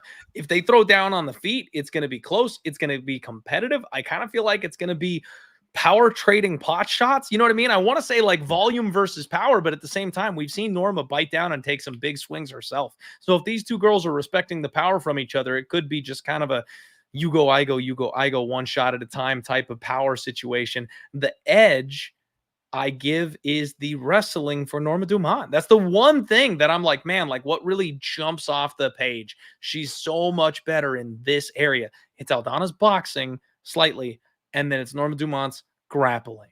So if Norma can get takedowns, I think that will be the difference maker. We've seen time and time again that Aldana will play off of her back. She'll play jiu-jitsu. She'll look for the subs. The urgency to get back up to her feet isn't quite what I would like it to be. And if you're grinding away those minutes on top, when the striking exchanges are close, that's how you edge out a close fight. So, yeah, man, I think I'm going to go with Big Norm here for this one. Yeah, and Norm's just as good in the clinch too. I'm looking at the clinch strikes on my stats package here. Clinch strikes landed for Dumont 75 landed, 61 absorbed, and for Aldana it's 53 landed and 41 absorbed. So Norma's been a little bit busier in the clinch. She lands more clinch strikes per minute than Aldana does, but both of them are landing more than they're absorbing. So they're both doing pretty good work in the clinch. I just feel like that clinch power, it's going to come from your lower half. And I don't have to tell you who's got more power in the lower half. We're all cappers, but I mean, I don't care if you're an MMA casual, you still know that Norma's got the stronger lower half here. So yeah, I think she can win minutes in the clinch as well. It's going to be a great fight. I think this is a high level fight between two really good fighters. So I'm looking forward to this one. There's certain things that the stats can't tell you, and one of those is that Norma Dumont's got the lower body power we're all looking for. Let's freaking go, Uncle Weezy. You gotta love it. All right, guys. It is a short card this week, so we've only got a couple more fights to go over, believe it or not. Let's go ahead and pay a couple bills. Shout out the sponsors here. First and foremost, this is the home of fight, home of bets, you guys. Join the Telegram. free Telegram. The link is in the description of the video here below. You're going to get news blasts and stuff like that. I freaking love Telegram, Wheezy. Ever since I joined up with these guys and I found out about this, it's a really cool way to get your information. You don't have to be on social media, but you can still interact with other fans of the sport. It's a great way to get the most recent breaking information for the UFC. Spectation Sports is back, guys. Regional scene MMA. If you are prepping for Dana White's Contender Series, this is a necessary tool that you need to have. If you like watching MMA and you don't care about college football on Saturday before the UFC starts, then you need this bad boy too. Promo code DieHard will get you a 20% off of your subscription when you sign up. Make sure you check it out. They've got lots of wonderful organizations and they're just expanding. So it's going to get bigger. It's going to get better. It's a great place to be. Lots of fighting action. Shout out the boys at Fight Numbers. Pepe's always in the chat. Our guy, the Don, the king of Dana White's Contender Series, John Kelly. He's got an amazing team over at Fight Numbers, and they've got amazing tools for you guys to use. They're helping me become profitable in DraftKings with the Fight Optimizer. They've got professional picks. They've got this odds board, which actually I believe this is free on the site. So if you guys just want a good way to see where the best number is for the fighter that you're picking, this is a wonderful resource and tool for you guys to use. Check out fightnumbers.com. And if you want to check out some of their other more prolific services for if you want to turn a profit betting on sports MMA or playing DraftKings, use promo code DieHard to go ahead and get a break on that as well. Next up, Nuke the House. Guys, I've been telling you all about my guy, the Sports Cake, Nuke the House, the single most profitable bettor I've ever met in my life. This guy keeps me going when it comes to sports betting. When I have these awful runs that I'm on, the only reason I've still got cash is because I tail this guy. And if you guys want to try out his service, he's an absolute savant in the NFL. Promo code Clint will get you a free week of the service. Just try it out. That's all I'm saying. Try it out. And I'll bet you're probably going to end up signing up. They do freaking everything. He's incredible at MMA. NFL is his masterpiece. And then he's actually really great with NASCAR. And he does a live stream where you can live bet with him. And Wheezy, he hits like 20-1 and 18-1 spots in NASCAR live on Sundays. It's beautiful. Check him out. Links in the description below. Promo code Clint for this one. He shifted it up on me. It's not promo code DieHard, which is messing me up here. So promo code Clint, guys, for a free week of the service just to try it out. Last but certainly not least, bet openly. My one true love. They're saving degenerates money, guys. It is peer-to-peer betting. You're having another human being on the other side of the wall taking your bets. And because of that, we're cutting out the middleman. We're having less juice on every single thing that we bet, and we are saving money long-term doing this, playing with each other instead of gambling with the house. It's a wonderful tool for sports bettors. It's the wave of the future, and it's just getting bigger. My guy Gino makes adjustments, improvements to this thing every single week, and he listens to people's feedback. He's on Twitter. If you want to hit him up, a lot of the people that have joined the contest that we do have been interacting with Gino recently and talking to him because he legitimately loves the betting community. He was a degenerate before he started this service, and it really shows. He really cares about us. That said, one of the things that we do at Bet Openly, guys, is we give away a lot of cash. I know there's people who don't like me. There's a lot of people who don't like my face. I see the comments. I see it all in the chat. I see it all when I post my YouTube videos and on Twitter and on Instagram. But you guys, the one thing that I don't understand is how you can hate on me because I don't charge you a damn cent and I give away cash constantly. Bet Openly allows me to do that. I do free contests. Just last week, I gave away a $50 first prize in the NFL. You just had to come in and pick spreads. Sign up for Bet Openly. I'm running these contests weekly, whether it's UFC, whether it's NFL. We did some for baseball. I'm definitely going to do some for hockey. We're literally giving away money to the people. It's a free entry contest that I can set up with. We've done $50 to $200 for the prize pools, and it's just winner take all. That's it. Come play. That's it. And you get free money. And then you can try out Bet Openly yourself without ever having to invest it in the first place. I promise you'll put more money on the platform once you give it a shot because it's seriously worthwhile. But that's not what I want to tell you about. Guys, we have now run 1, 2, 3 gauntlets. Wheezy, I got to go full screen for this one for a minute. Excuse me, my friend. We've run 3 gauntlets, you guys. If you haven't been paying attention, I don't know why you're missing out on this. The gauntlet is a $50 bankroll challenge sponsored by Bet Openly. $600 in cash prizes. $300 for first, $200 for second, and $100 for third place. There's no buy-in. You jump on Bet Openly, you deposit $50. You start with a $50 bankroll. One bet per week in MMA. UFC, you post it in the thread, and whoever has the most profit at the end of the 6-week gauntlet period wins the prizes. That's how it works. It's simple. If you go busto, if you lose your $50 bankroll, you did not survive the gauntlet. That's it. You're out. Thanks for playing. But try again, because we keep them coming. We've had multiple people that are cashing in and making $300, $400, $500, and then we're giving them cash prize on top of it. And I talked to my guy Gino. I said, Gino, it's the end of the year. It's UFC Noche. We got to do something. We got to do something big. And those of you who have run the gauntlet before, you're getting too good. You sons of bitches, you. You're getting too good at it. You figured out the system. You know when to zig and zag. I thought we were going to have just a couple people surviving to the end of this 6-week challenge, but it turns out we've got a lot of you surviving the full 6 weeks and then battling it out for $600 in cash prizes at the end of these bad boys. So we're running the gauntlet 4, people, and it's going to be bigger and badder than ever. We're moving it from a 6-week challenge.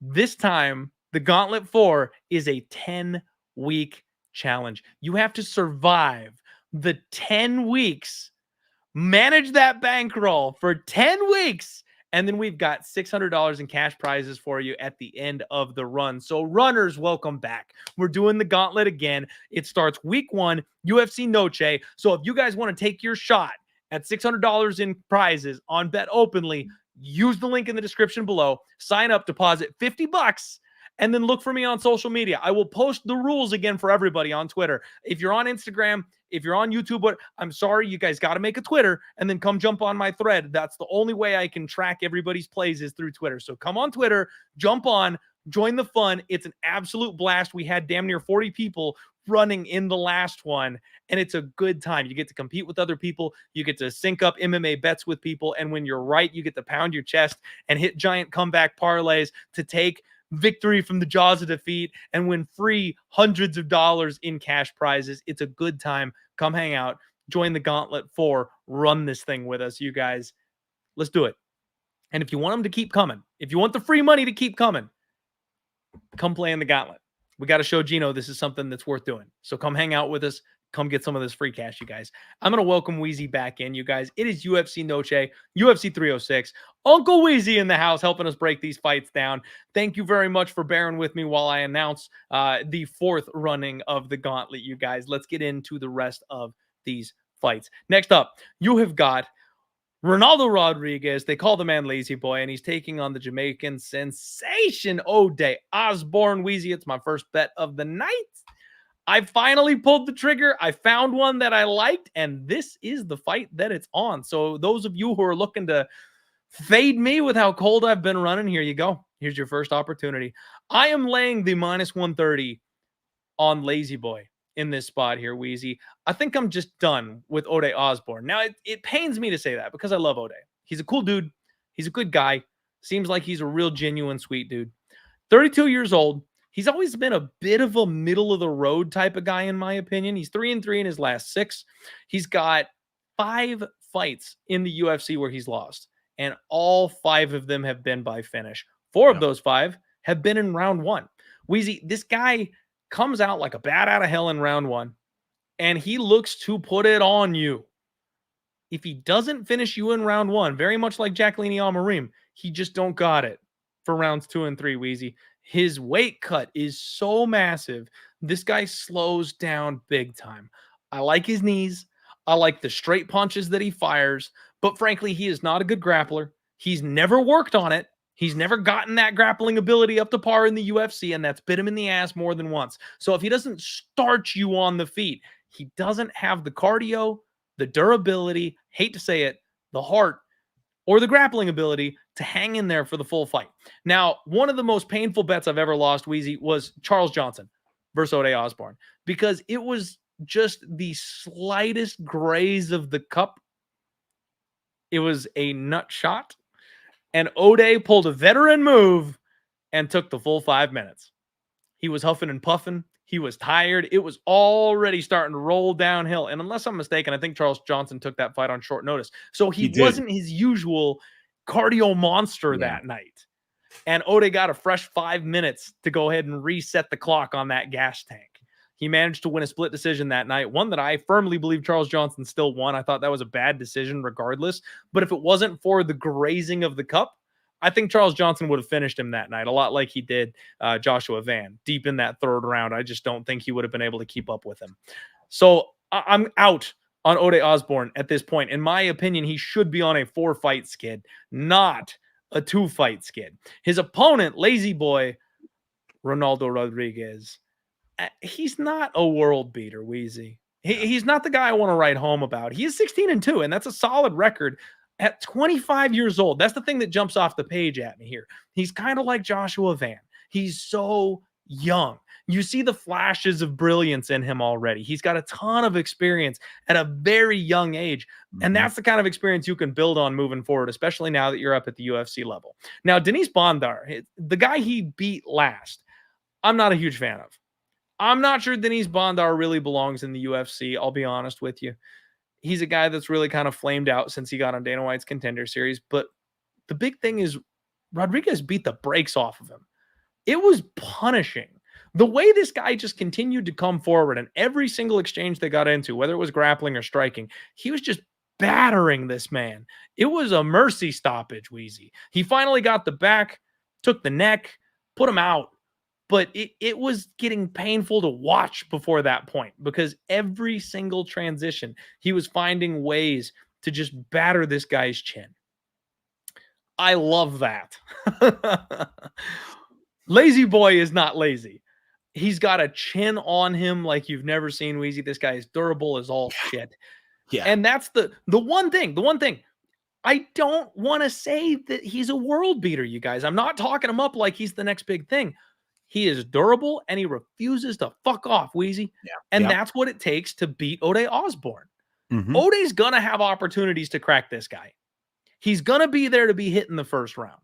Yeah. He's going to eat some shots. But what I have seen is that Rodríguez will eat those shots. He will step forward, and he will wing punishing shots to your body and head until you collapse. One of these guys can fight that way, and the other one can't. If Ode Osbourne does not knock out Rodríguez in round 1, he's in for a very tough night at the office. And on top of that, I mentioned the grappling deficiencies. We saw Rodríguez in his last fight with a very slick back take and a very quick submission.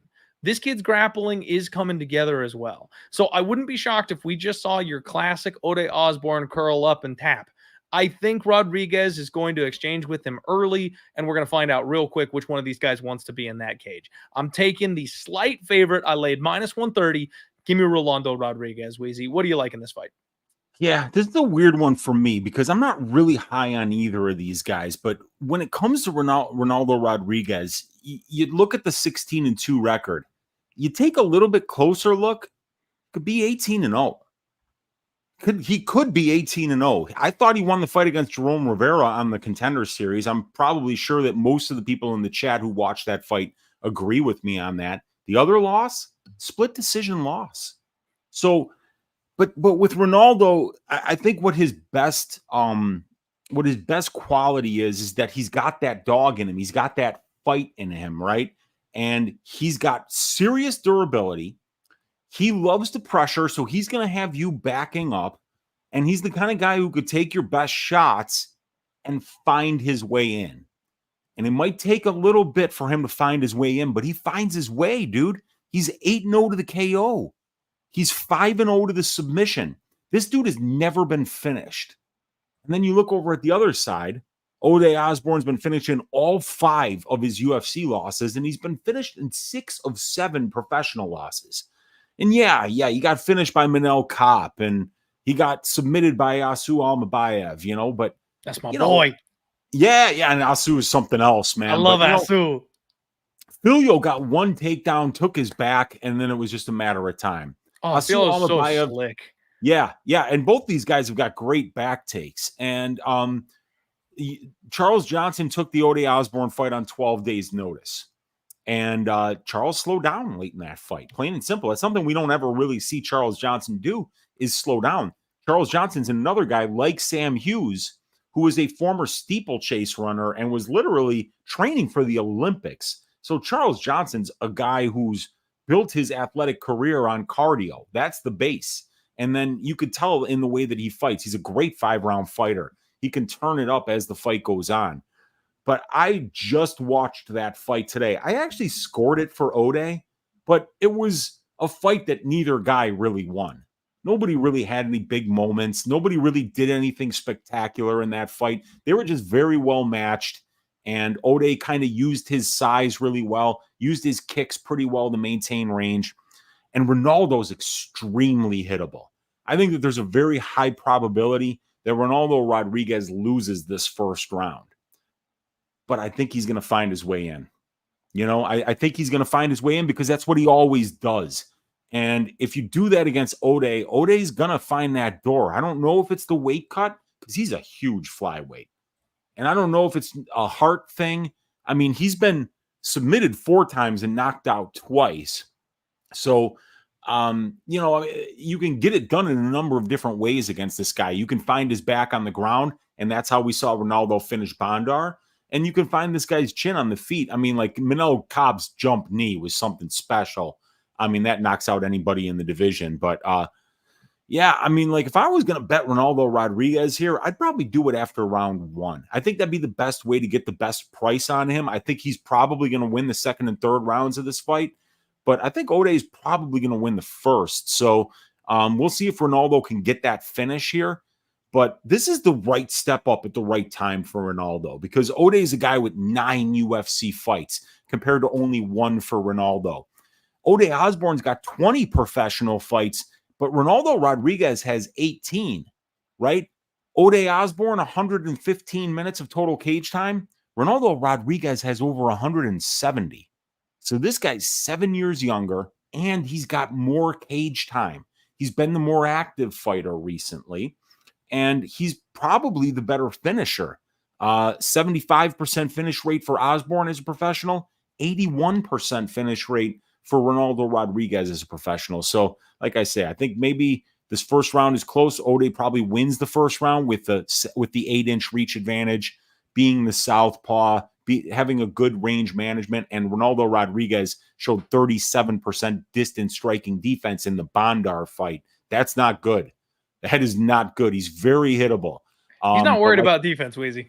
He's not. He's got the chin where he can afford to not care about the defense. And sometimes that's really frustrating because if you're hitting a guy with your best shots and he keeps coming forward, that can break you mentally. So, yeah, I think Ronaldo Rodriguez, maybe a second or a third round finish here, or maybe a greasy decision too. This one could go to decision, but I want to see how Ronaldo handles this step up. I just cannot see Ode making it 15 minutes with this kid, Weezy. The cardio, the way this guy steps on the gas, yeah. I can't not see Ode making it 15 with this guy. I just can't. We'll see. We will see. Lockday MMA asking if we've got odds for Rod inside the distance. And it looks like Bet Online, that's the only place we've got to look right now. Offshore, plus 175 is what it's looking like for Rodriguez inside the distance at this point. So hopefully maybe that number's a little sexier when it gets over here stateside. Maybe we can get a 2-1 or something like that. But I got to feel like the markets really get it at this point, Weezy. We've seen a couple times where the MMA game has gotten figured out a little bit. They're not giving it as easy as they used to. We used to be able to make money hand over fist. You know, there'd be an 18-1 prop that just felt like it was a no-brainer and all of us would pile in. It ain't like that anymore. Those numbers are getting smashed down to 5 and 4-1 at this point. So I don't know that they're going to give us some big, massive, juicy number. It's plus 175 overseas. Maybe we get plus 180, plus 200, but I kind of think it's going to be a round 2, round 3 finish for Rodriguez myself. I will take the money line though, and just not get fancy. I laid the minus 130. I think he wins the fight.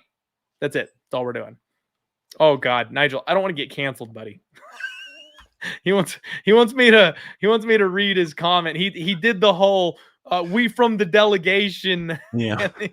He wants me to do that in the Jamaican accent. I'm not doing it, man. I've said this before. I am a balding 30-something white guy. I will not beat the allegations.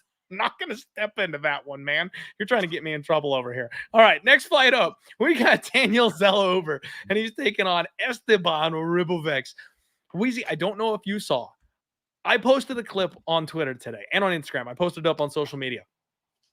The last time Zellhuber fought, I had the privilege and the honor of having Luke Thomas on the show. Now, Luke Thomas, a guy who I massively respect. I've looked up to him for a long time. It was so awesome to chop it up with him and have him come on the show.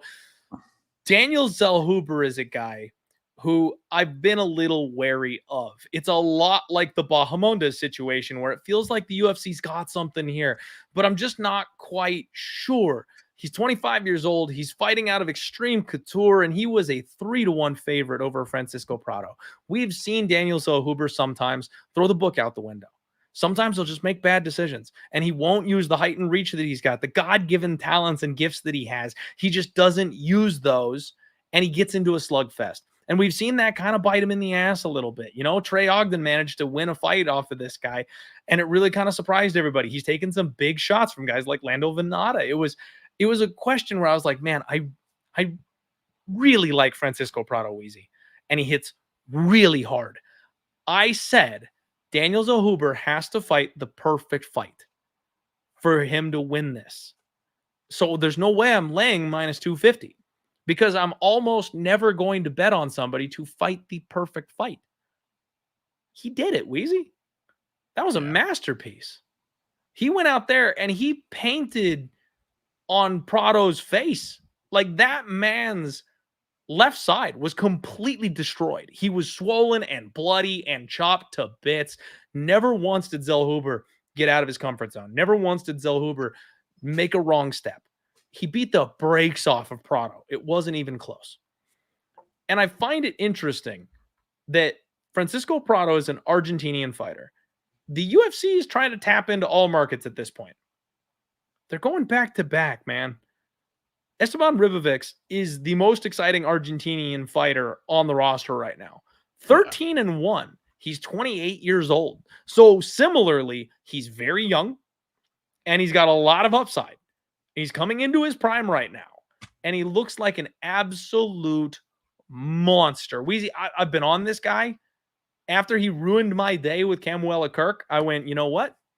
We got to pay attention here. This kid is a builder. He starts a little slow, and over the course of rounds 2 and 3, he just pours it on you. Yeah. You show that tiniest little bit of a chink in the armor, that little edge of weakness. If he can see it in your eyes that you're uncomfortable, gas pedal.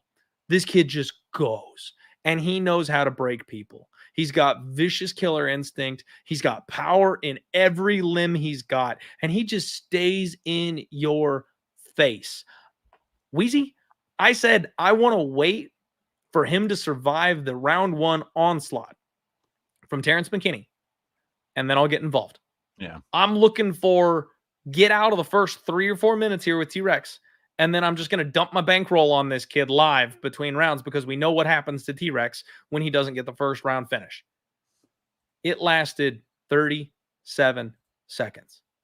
Yeah. This kid came out and he out Terrence McKinney. He said, you want to gunsling? Okay, let's go. Kicked him in the head, and it's one of the most brutal knockouts you'll ever seen. They are going to show that thing on replay time and time and time again because holy crap. Like, I was scared for Terrence McKinney. Watching him sit there limply up against the cage after it was over, I was horrified. It was scary. This feels to me like the UFC went, okay, Daniel, you did great. We've got something here. You fought the perfect fight. Now let's ratchet it up one more notch. Esteban Ribovics just seems like Francisco Prado plus to me, Weezy. He's got better gas, better technique, and he hits just as hard. But again, we've got Zellhuber in the minus 250 to minus 300 price range. Yeah. This is the kind of dog I like, Weezy. This is the kind of dog who will fight for your money to the bone. You're going to have to kill him to get him out of there. And frankly, we haven't seen anybody kill this kid. He's got one loss by decision to Loik Radzhabov. Not a great look, but it was his UFC debut off Contender Series, and we know how hard Loik can crack. This kid banged with Loik Radzhabov and went 15 minutes. Yeah. Again, I think Daniel Zellhuber might need to fight a relatively perfect fight in this spot. Can he do it back to back? I am the dog hunter Wheezy. I've been getting massacred in 2024 because this is the year of the chalk. 2024 is all favorites all the time. The parlay boys are out on their yachts while I'm asking guys to scoot over under the bridge. So I've got a spot to sit with my heroin. I cannot buy an underdog win in 2024, Wheezy. Esteban Ribovics is the kind of dog I like to go to war with. One of these Mexican fighters on the Mexico card is not gonna get home. Is it Daniel Zellhuber? I mean, I think I got to pick him. He's the minus 250 favorite. UFC putting him in another spot where he should be able to pass another test. But Esteban Ribovics just seems like that unstoppable force that it doesn't matter what the script is. This kid will break it. That's what it feels like to me. I'm very interested in Esteban Ribovics, Wheezy. Talk to me, buddy. What do you think here? Yeah, I think you and I are on the same page with this one, right? Because we know what Zellhuber is at this point. I mean, he's a phenomenal prospect. You can't teach size. You can't teach length. Guy lives in Mexico City. He's got the great frame for the weight class, and he lived at elevation his entire life. So the conditioning and the durability, like most Mexican fighters, has always been there. So you're not going to go out there and knock out Zellhuber. You know, he can eat clean shots and keep going. But Ribovics is the same way. Ribovics has never been finished as a professional. This guy can absolutely eat clean shots on the feet too. But there's a difference between Zellhuber and Ribovics. Zellhuber is very technical, very smooth. If you're a striking coach, you know, you're probably showing Daniel Zellhuber tape to your students. You want them to do things the right way. You want them to fight smart. You want them to use their natural gifts. Ribovics is a good athlete and a great fighter, but he doesn't have like the natural gifts. You know, I mean, Zellhuber's 6'1", Esteban is 5'10". Zellhuber has a 77-inch reach. Esteban has a 69-inch reach. Zellhuber can fight out of both stances. Esteban pretty much relies on being in the orthodox stance. But is Esteban Ribovics a motherfucker or what? I mean, this guy is one of those guys that's the dictionary definition of somebody who's going to fight for your money. And I don't want to say that Zellhuber isn't that, because Zellhuber is that. Zellhuber has all the cardio and all the durability. He's going to go in there and scrap. But he's going to go in there and try to win points. He's going to go in there and try to stay safe. He's going to go in there and try to use his length. Ribovics is coming to take your head off. Like, I had Ribovics as the ass shaving of the week over Terrence McKinney, and I was extremely confident about that bet because one guy has durability and heart and the other one doesn't. They both crack. You know, Terrence can wrestle, but Esteban's Kimura trap is phenomenal. And he constantly traps your arm and starts working for that Kimura to either reverse position or get back to his feet or just flat out submit you. He's got 5 wins by submission in his career, and I think most of them are via Kimura. So Ribovics is a really well-rounded fighter in his own right. But, like, I remember that Loik Radzhabov fight because that was his debut. And Loik's an extremely difficult opponent, right? This is a guy who's got a ton of power on the feet. He's extremely experienced against high-level competition, fought for $1 million, not once, but twice in PFL. And the guy can win minutes everywhere the fight goes, as well as flatline you. Loik Radzhabov was wrestling for his fucking life against Esteban Ribovics. He wanted no part of being at distance striking range against this guy. You know why? Because he's a maniac. Ribovics is a maniac. So for somebody like Zellhuber, I think, who does his best work when he gets to be technical, when he fights that perfect fight, like we saw against Prado.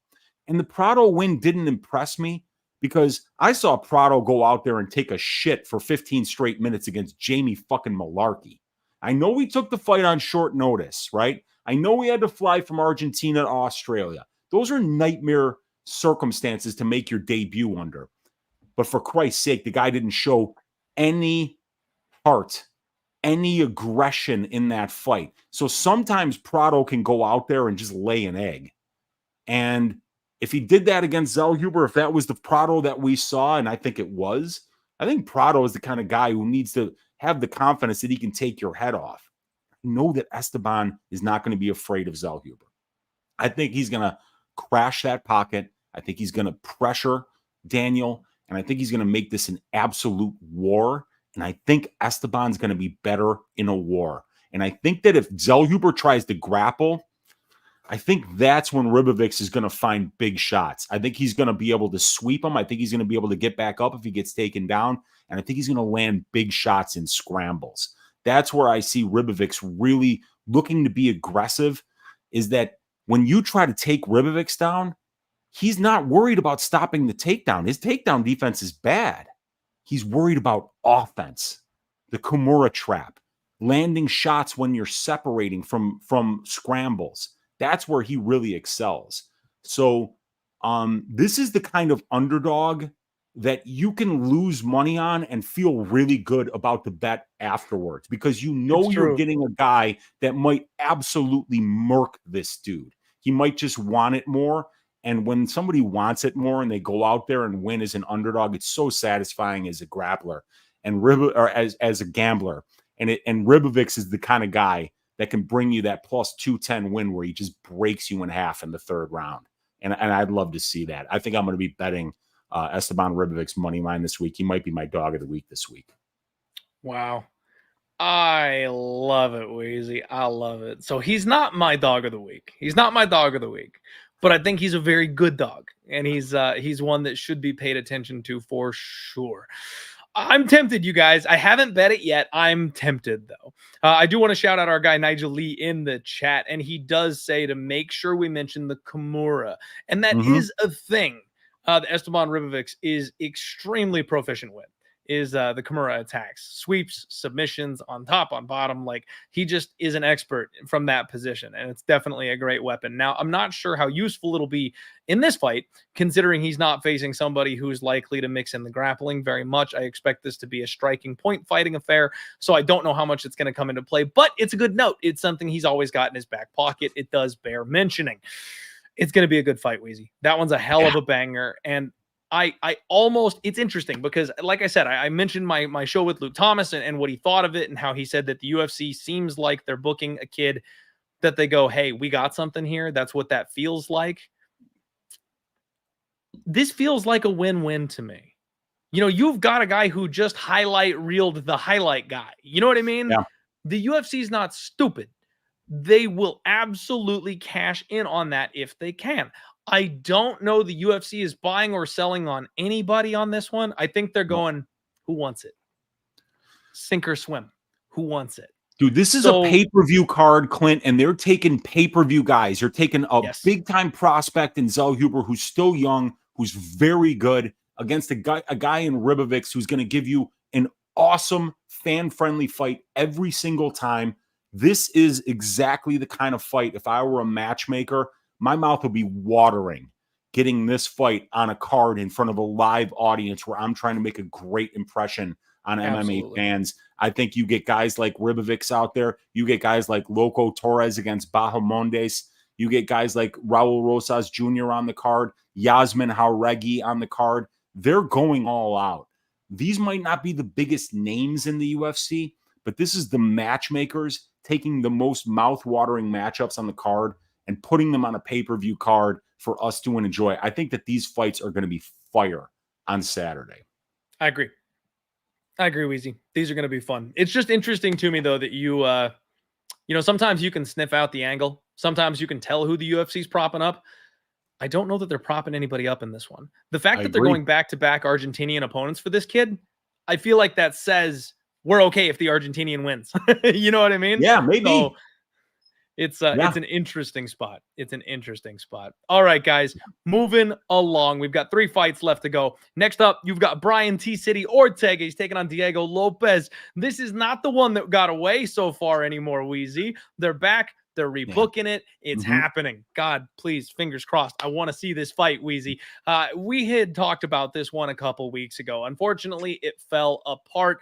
So we already know both of these guys a decent bit, right? Brian Ortega, one of the most ungodly chins you'll ever see. I have seen this man wobbled and half dead on his feet more times than I can count. And somehow he just wants it more than you do, Wheezy. He somehow manages to dig deep, stay alive, and fight his way back in every single time. I felt at peace, Wheezy. I felt so at peace when I bet him at plus money against Yair Rodríguez. With everybody and their mother who bet Ortega in the first fight, jumping ship, because of course it's going to go down exactly like it did the first time, and just piling in on the Yair side. It was, I could hear like the hallelujah chorus. It was like, this is just, it's so beautiful that the line swung so hard off of a fluky result, and I got massive value. Brian rolled his ankle before that fight started. He was already fighting uphill, but he wanted it more than Yair. I love this guy. Yeah. Vicious, brutal submission specialist. He can tie anybody into a pretzel. Maybe anybody except Diego Lopes. There's very few people on the planet, Wheezy, that I think are capable of grappling with Movsar Evloev in any way, shape, or form. This guy made his UFC debut against Movsar Evloev, who in a very short amount of time will have UFC gold wrapped around his waist. You heard me. I said it. Movsar Evloev is one of the best grapplers we've ever seen. Physically strong, dominating. And in round 3, Diego Lopes had him in trouble. Like, this guy is dangerous on the mat.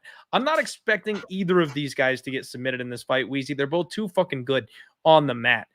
Brian is older. He's got more miles on him. Diego Lopes is far more technical on the feet, but Brian also has unnatural power. He's a guy that can hit with the best of them. He may not be the prettiest. He may not just have the cleanest, most beautiful technique, but he hurts people. When he turned the table on Yair, he got his attention in a hurry with his hands. This guy knows how to crack. Diego Lopes is durable. He is tough. He does have 2 knockout losses on his record in general, and that's made me nervous. The first time they put this fight together, Wheezy, I said I like Diego Lopes. He's a guy I've been riding. It's rare that I catch the hype train when it's actually the hype train and not a bust. I caught the hype train with Diego Lopes. I've been cashing tickets with this kid ever since the Movsar Evloev fight. Movsar is a guy that I've got circled, and he impressed me that night, and I've been making money back in Diego Lopes ever since. What bothers me is the first time this fight was booked, Diego Lopes opened up, pardon me, I'm going to start over. Diego Lopes opened up a plus 105 underdog the first time this fight was booked. He was bet up to minus 150. Enough action came in on the books that they said, you know what, we will move him to being the favorite, and we will move him to being a minus 150 favorite. That's significant, Wheezy. They rebook it. The bookies go, you know what, you're not going to get any freebies here. They open him minus 150. He's now been bet up to minus 180. The fact that bettors got a worse price tag didn't faze anybody. People are still piling in. So now we've gone from a plus 105 dog to a minus 180 favorite. And as a guy who tries to make intelligent sports betting decisions, I know I'm not very good at it, guys, but I try. That just screams like you're getting the wrong end of the bargain to me. Wheezy, I think the trunk is about to fall out on Brian Ortega's chin. With these guys, you can't ever expect them to get finished until they finally do, because they've been tough and durable for so long. Yeah. You can't expect it. But the beatings he's taken recently, it's gonna happen. It's just a matter of how much longer can he hang on. I kind of feel like Ortega's close to hanging it up, Wheezy, mostly just because of the amount of damage that he's taken, the injuries that he's had. He's had to stay further away from the cage at times because of them. It's getting further and further between fights. Yeah. He's one of the most talented fighters on planet Earth. But I think 1 or 2 more wars, and that's just going to be it for T-City. I'm going to pick Diego Lopes, Wheezy. I'm not flipping sides. I'm not changing my pick. I like Diego. I just hate minus 180. Yeah, what's weird about the minus 180 is I kind of felt it would be wider. And here's why. We know that Ortega's got a lot of injuries and that he's just, some bodies are much more suited to the damage and the rigor that goes along with being a mixed martial artist than others. Some people are just a lot more injury prone. Now you look at a guy like Ortega, right? He last fought in February, so it's been about a little over a 6-month layoff. Before that Yair Rodríguez fight, he had to take a year and a half off between the two Yair Rodríguez fights. And of course, he hurts his shoulder in the fight 4 minutes in. And prior to that fight, he had taken 10 months off. So 10 months with no fighting, and then he gets in the cage and his shoulder just pops out 4 minutes into that fight. Then he comes back, and he wins a year and a half later by outlasting Yair Rodríguez. But the fight hadn't even started yet, and he sprained his ankle. Before the Volkanovski fight, he takes off a whole year between the Chan Sung Jung and the Volkanovski fight. And before the Chan Sung Jung fight, this guy took 2 years off. Look, can we not talk about the Volkanovski fight, Weezy? Yeah, that one still haunts me. That one still haunts me. He was so close, on that one. But the thing is, this guy is not lasting. His body is failing him. Top level mixed martial artists should be getting in the cage twice a year at a minimum just to make a living. This guy's not even fighting once a year. And even when he is fighting, he's getting injured in almost every fight. His body just isn't holding up anymore. And then he comes out a couple months ago, was supposed to fight Diego Lopes. He barely makes weight, or was he even over? I forget. Did he miss weight there? I feel like the day before he missed weight or had a brutal weight cut. I think so. I'm not sure if he missed or not, but either way, it was a brutal weight cut. He barely made it. And then the next day he gets pulled out because of an illness on fight day. And then they have to bring in Danny. Yes. So they said that he was not going to make weight. They agreed to the catch weight. And then overnight he got sick and they pulled him. Yeah. So he couldn't even make 145 and show up to the cage. And he's got to make the weight cut again. Brian Ortega was very vocal saying, I'm not taking any more fights at 145. I didn't even think about that. That is such a good point. He said, I'm not going to fight anymore at 145. And then this card, UFC 303, it had a cancellation on it. And they asked Ortega and Lopes, they're like, this will be a banger fight. We had a cancellation. You guys step in. And they kind of made Ortega an offer he couldn't refuse. They're like, hey, it's got to be at 145. Lopes is a featherweight. Can you make featherweight? And he's probably like, I don't think I can make a featherweight. And they're like, well, here would be what your paycheck would be for the fight. How about now, Brian? And then he was like, you know what? I can make featherweight. Maybe I can make featherweight. Yeah. No, he can't. He can't make featherweight anymore. He's got too many injuries. He's got too much wear and tear on his body. And Diego Lopes is white hot right now. I'm really surprised this line isn't wider.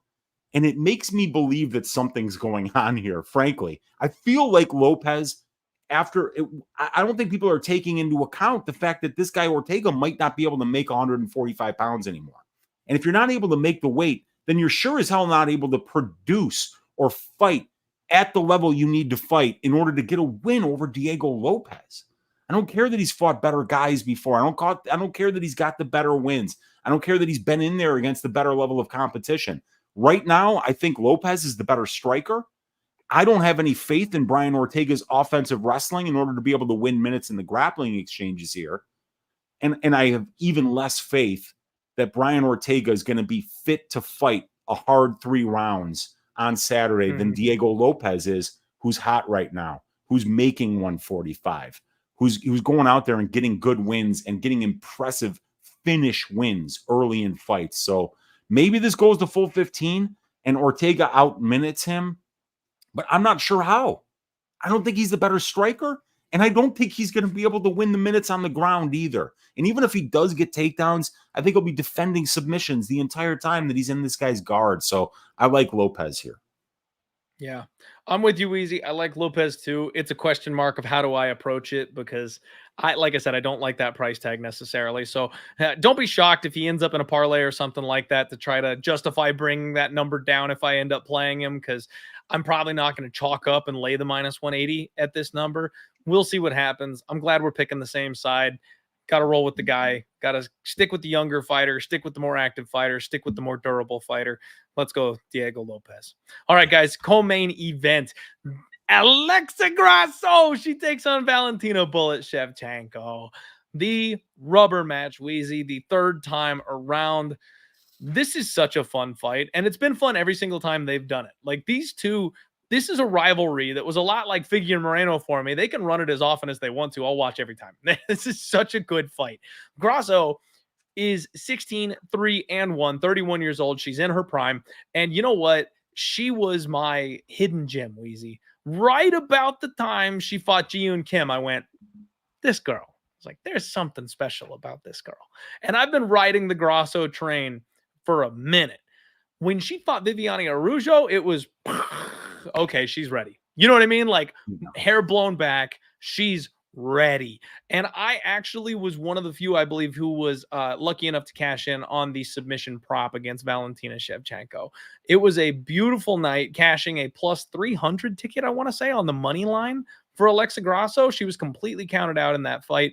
She's the cleaner boxer. She's got the faster hands. Her jiu-jitsu is better than Valentina Shevchenko's. The difference is Valentina Shevchenko has the size, the experience, and the physicality and the wrestling. So it's very interesting because at kicking range, Valentina Shevchenko has the advantage. At boxing range, Alexa Grasso has the advantage. On the mat, if we're scrambling, Alexa Grasso has the advantage. If we're not scrambling and we're control wrestling, Valentina has a big advantage. And that's what she used in the last fight, Wheezy, to make this a very, very close competitive fight in the second time they ran it. Valentina Shevchenko, guys, I went back to the well. I cashed a 3-1 money line ticket on Grasso. And I said, you know what? Pick him is fine. I did the exact same thing with Leon Edwards when he beat Kamaru Usman, Wheezy. I said, the first fight, maybe a little fluky. Maybe not the situation that's going to happen every time these two run it.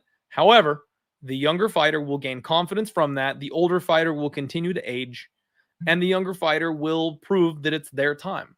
And they'll run it back and defend the title and keep it. So I bet Alexa Grasso again. Guys, as an Alexa Grasso backer, I can tell you, Valentina Shevchenko was robbed blind. That draw was disgusting. It was very clearly a Valentina Shevchenko decision. And they stole it from her. They did. She has a very real gripe, Wheezy. But at this point, the UFC is so greasy with all the cheating and stuff like that that we've been looking at and talking about. We kicked the show off with my rant on Jacqueline Amorim. Like, they just don't care.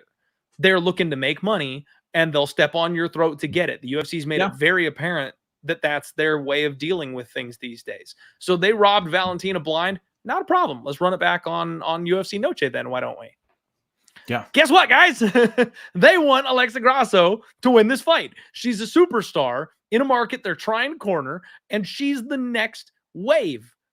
Valentina Shevchenko is one of the best fighters on planet Earth, but the fact is, Wheezy, that Grasso is catching her. Every time they rebook this fight, every time they move the field goal posts back, Valentina is getting a little older, a little slower. Yeah. Missing a step. Grasso is getting better. Grasso is improving. Grasso is getting stronger. Her game is being rounded out. Every time they book this fight, it favors Alexa Grasso more. So yes, Wheezy, Valentina Shevchenko won the last fight. She did. Outright. I'll say it. It's not going to stop me from betting Alexa Grasso again on Saturday. I love her hands.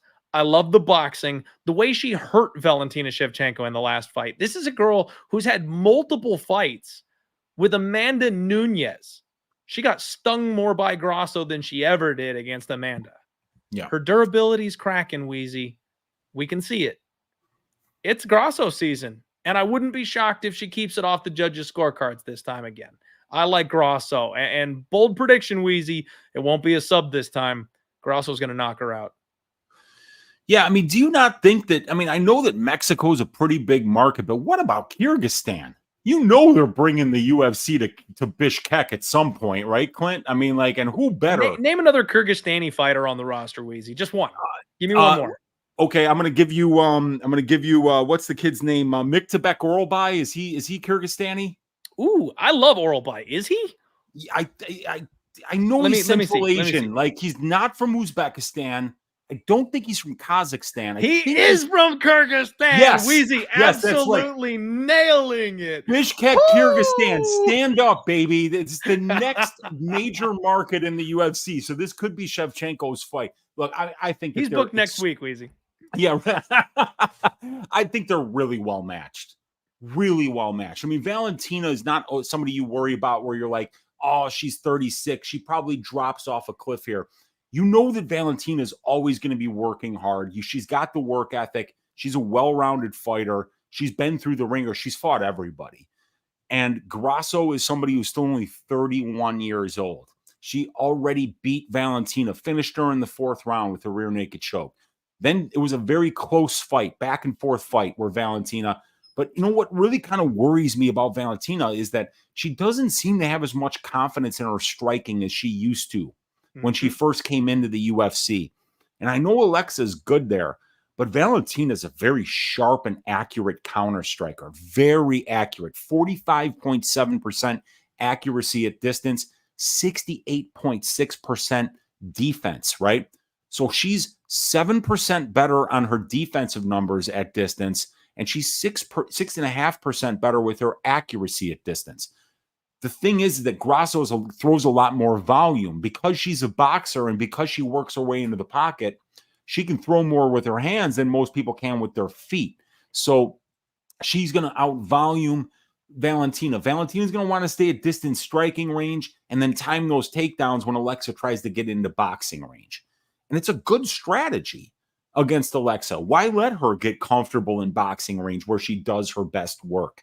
So it's hard for me to pick who's going to win this fight because I know Valentina is going to mix in the wrestling and she's probably going to have some success with it because she's getting, look, this is one of the most phenomenal statistics, Clint. Valentina attempts 4 takedowns per 15 minutes. She gets 2.6 of them. She's getting her takedowns at a 63.6% clip. The division as a whole gets it at about 40%. You know, so when she actually does wrestle, she's very efficient with it. She gets takedowns more often than she doesn't, and she outcontrols her opponents at about a 2-to-1 ratio on the mat, and she spends almost half of her UFC cage time in those control time positions. So there's going to be opportunities for Valentina to win minutes in the clinch, to win minutes with her wrestling and grappling, and she can land some good kicks at distance. And obviously with Alexa Grasso, she's a great boxer. She's going to throw more volume at distance, and she's done a great job of getting back up, making Valentina work hard to get those takedowns, finding the occasional reverse, finding the occasional takedown of her own. And she, frankly, in my opinion, she's doing a better job of getting to dominant positions. Even though it's Valentina who's getting the takedowns more, it's Alexa who seems to get to the back and find those reverses and find those advantageous positions when the fight gets to a scramble because she's younger. She's a little bit faster at this point. So I think it's a phenomenal fight. There's a good reason why they've made this fight 3 different times. And there's a good reason why this is on a pay-per-view card. 2 of the best to ever do it in the women's flyweight division. And we really want to find out who gets this win here. Let's not have this one end in a draw. Let's end this one with somebody getting their hand raised. And I think it could be either one of these ladies. I think that the line should be very close. Easy. No controversy. I want this one dominated. I want somebody to stamp this fight. Show me who the new champion is. And they both got finishing ability. They do. That's the thing. You know, I mean, like Valentina's finished half of her wins at the UFC level. Alexa's finished 25%. But we know that Alexa's submission grappling is really good. And you got 5 rounds to find the finish here. So they happen a little bit more often in these main event fights. It's true, Easy. It's true. All right, guys, that'll do it for your co-main event of the evening. It's main event time. UFC Noche, UFC 306. I'm joined by Uncle Weezy, and we are talking about Sugar Sean O'Malley. He takes on Merab the Machine Dvalishvili. And Weezy, I'm having a bad year, Weezy. I'm in the hole, about 40 units down, coming off the best year of my life, and I'm following it up with a piss poor performance. But I got to thinking. I went back and I looked at some numbers, Weezy. Yeah. And there's one thing that I've been able to do right consistently. And that is dominate the bantamweight division gambling. Go all the way back to TJ Dillashaw, Weezy. I was hammering TJ at plus 180 against Cody Garbrandt in their initial fight at UFC 217. Cashed that ticket. Went back to the well when they made him a minus 125 favorite. Cashed that ticket. I'll also tell you, Weezy, I had the KO props on both of those nights for even bigger plus numbers. When TJ dropped down a weight class, now I know it doesn't quite count because it's the wrong weight class, but it's two bantamweights. I cashed in on Cejudo at plus 205 that night. Doesn't quite fit because they're not bantamweights for that specific fight, but they're both lifelong bantamweights. I think it's relevant. Cejudo moves up a weight class, plus 140 against Marlon Moraes. Cash that. Umar Nurmagomedov was a max bet for me against Corey Sandhagen. Cash that one. Weezy, when Aljo got the win over Piotr Jan, not the first one, not the disqualification, the second one. When he was a plus 400 underdog, Weezy, I cashed 2 units on plus 400. I cashed plus 950 on Aljamain Sterling by decision. I cashed 28-1 on Aljo by split. I read that fight like a fucking book. I cashed TJ Dillashaw plus 160 against Corey Sandhagen. I cashed Merab at plus 205. The market moved against me, and I said, yes, thank you. I will add more at plus 215 against Piotr Jan. And recently, Weezy, I put a 5-unit max underdog bet on Sugar Sean O'Malley to dethrone Aljamain Sterling. Guys, I'm having a bad year. The one thing I know in this world, I'm a badass when it comes to picking bantamweights. Y'all laughed at me when I said Patchy Mix was the best bantamweight on the planet. I know my shit about these bantamweights, Weezy. And I've been waiting for this fight. Y'all can't tell me I'm a hater. You cannot come at me and tell me I'm a hater. I've made some joking posts. I made some videos. I put some TikToks up. Triggering Sean O'Malley fans is hilarious. But I've bet on the guy and I've made money on him. The numbers aren't on here because it was a live bet, Weezy, but I bet Sean O'Malley live against Piotr Jan. Another one in the near 2-1 price range. I love Sean O'Malley. I've made money on Sean O'Malley, you guys. He's incredible. Beautiful footwork. Fast. Accurate strikes. He's got power for this weight class. But he's losing on Saturday, Weezy.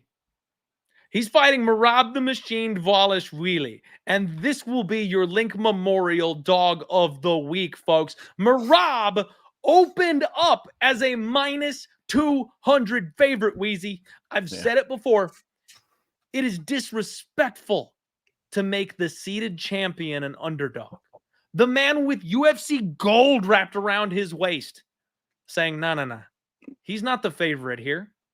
Disrespectful. Money has flooded in on Sean O'Malley.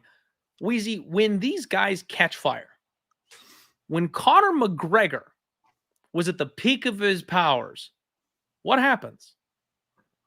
Everyone is betting that guy because he's the fucking man. Books aren't stupid. Bookmakers know this. He went and boxed Floyd Mayweather, and what'd they do? Here's 8-1 on Conor McGregor. Yeah. They scooped that night, Weezy. They scooped because they were like, oh, money line plus 200 Conor McGregor. You can have him by knockout at 8-1. Everyone piled in. It was shooting fish in a barrel. They lined Merab minus 200. They gave your perfect golden boy plus 180 to open? You think that was by mistake? It's been one-way traffic.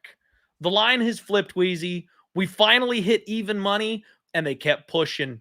Merab the Machine is now an underdog. He got up to plus 120, Wheezy, ever so briefly. And then it moved back down.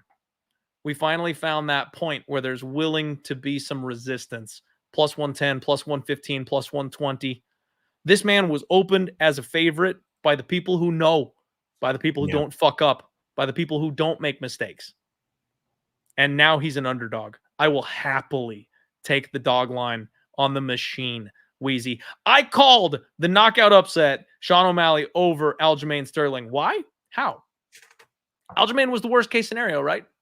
Worst type of fighter you could ever get for Sean O'Malley. No. That's something people have confused, Wheezy. No. Yeah. Aljamain Sterling was a mark. He was the best fight for Sean O'Malley that the UFC had to offer. That's why the UFC pressured him into taking that fight. He's big, and it's a hard weight cut. They made him do it on a short turnaround. That will ruin your cardio and your durability. Guys, Aljamain Sterling doesn't have much durability to begin with. We've seen him knocked out unconscious before. When he shoots takedowns, he shoots from way outside, and that mid-range where you can get striking going, Aljamain Sterling relies on getting past that with desperation to get his mitts on you and start the grappling exchanges. He's eaten so many shots from people who just didn't have the power to put him away in those exchanges. That's where the edge went to Sean O'Malley. The UFC knew in that range O'Malley was going to land. I knew in that range O'Malley was going to land. And without setting up your takedowns, shooting fish in a barrel. O'Malley KO'd him easy. Now, Merab's a different puzzle, Wheezy. Everyone thinks, they're training partners. Yeah, sure. But Merab's smaller. Merab's chinny, right? Merab doesn't have the same problem Aljamain Sterling does. Merab gets rocked. I'll give you that. He gets caught. But he's got some of the most insane recoverability I've ever seen in my life. Yeah. This man can go from wobbling on his heels to putting you on your ass in about 2 seconds.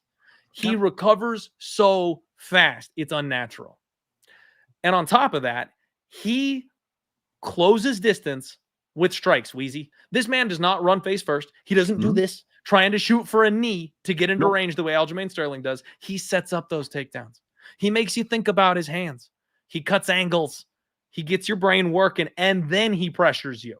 And he does not stop. The Machine is the perfect nickname for Merab. He's got endless cardio. He mixes up the takedowns, single leg, double leg, trip, ankle pick. He will keep you guessing the entire time, and he will grind you against the fence if he has to. He'll do whatever it takes to get just one little bit of an advantage, Wheezy.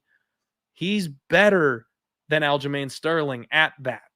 Yeah. And he's more dangerous in this weight class than Aljamain Sterling is as well. I think Aljo actually fits better up a weight class where you fill out his frame a little bit more. He's a little more durable. Gas tank isn't quite so bad because he's able to not have such a brutal weight cut. Merab's the opposite. The weight cut's great. He comes out here and steps on the gas and no one's stopping him. O'Malley can catch Merab in this fight. Wheezy, he can hurt him. He can knock him out. I'm not saying that can't happen. All I'm saying is Merab should be favored. Merab was favored. It's the people and piles of money that the bookies are more than happy to take and hang on to and see what happens that have said that Sugar Sean O'Malley should be the favorite in this fight. I think Sugar's in for a long night on Saturday, Wheezy. I think Merab is going to pin him up against the fence. He's going to drag him to the floor. Round one might be a little close. You might score round one for Sugar. Uh-oh. I know what that means, man. You don't say, Zelda. Sugar Sean O'Malley is going to get his ass dragged around the UFC octagon for 25 minutes on Saturday, Wheezy. I know Merab is not necessarily the biggest finisher you've ever seen, but don't be surprised if I sprinkle rounds 4 and 5. We're skipping 3. We don't need to bet 3. I could see a late TKO. I could see a late sub. At the end of the day, it's machine season, baby. And new Merab Dvalishvili Link Memorial Dog of the Week. Let's go. Yeah, man. Like I've always said that if somebody's going to beat Sean O'Malley, they're going to have to do it on the ground. They're not going to be able to really do it on the feet. You know, Sean's such a slick striker and he's huge for the division. There aren't a lot of 5'11" bantamweights with a 72-inch reach that switch stances and that have the kind of power that Sean O'Malley has. I mean, Sean O'Malley's landed 6 knockdowns and he's absorbed 0.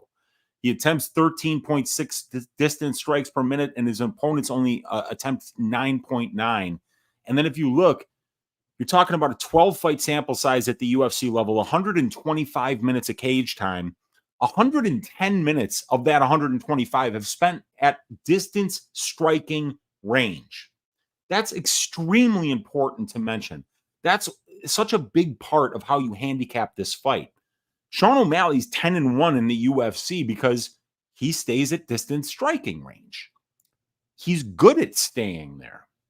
And Merab Dvalishvili, on the other hand, has spent over 45, almost 46% of his UFC cage time, which is 184 minutes in control time positions. And he's winning 87% of those control time positions. So these guys are completely different fighters. There's absolutely paths to victory for both guys here. And that's why the line is where it is. Because it's so easy to picture Sean O'Malley finding a big shot at some point in this fight, just like Marlon Moraes did. Marlon Moraes had Merab on skates for that entire first round. I had a half unit on Merab or on Marlon Moraes by first round KO. It's something ridiculous, like plus 1,000, and I couldn't believe that he didn't finish that. And I see like people on Twitter being like, "This is the guy that's going to beat Sean O'Malley," and they show Marlon Moraes whooping his ass for about a minute. What they didn't show, unfortunately, was Merab pushing through all that and then dick-sawing him in the second round after he gassed out. Sean O'Malley's probably got about 2 rounds to finish this fight. If he doesn't, I mean, Merab is not human.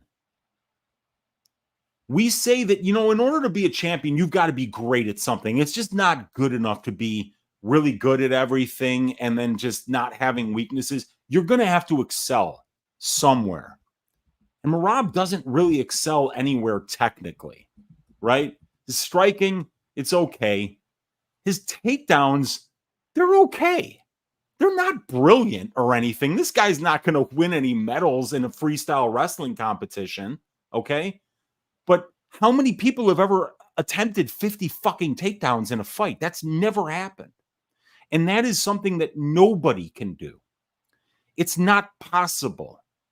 Have you ever seen that clip of Merab swimming in the pool where he went to an Olympic-sized pool, he dove in, he went underwater, and he swam underwater, exerting an amazing amount of anaerobic activity there for over a minute? Without taking a breath, swimming. There's a lot, you know, how about half the people in this chat right now, including me, Clint, and probably you, would probably drown if you had to swim 50 yards in an Olympic-sized pool. I know it wouldn't go well for your Uncle Wheezy. Okay, Wheezy, I tried to hold my breath for that video, just sitting in the chair. I tried to hold my breath, not moving, and it was difficult. Yeah. Yeah, dude, this guy dives head first into a frozen lake. Oh, my God. Fails. He's a madman. Fails. And then gets back on land and then does it again and then breaks the ice with his head. Yeah, this is bleeding all over the place. This is not the kind of guy that is your normal UFC opponent. And everything that you look at this fight has to be viewed through the lens that this dude isn't human. That most like really top-notch wrestlers, they can go, like, remember Dulgarian versus C-Rod? You know, Dulgarian could wrestle for about 8-9 minutes, right? But after that, it was clear that, you know, you can't wrestle for that long.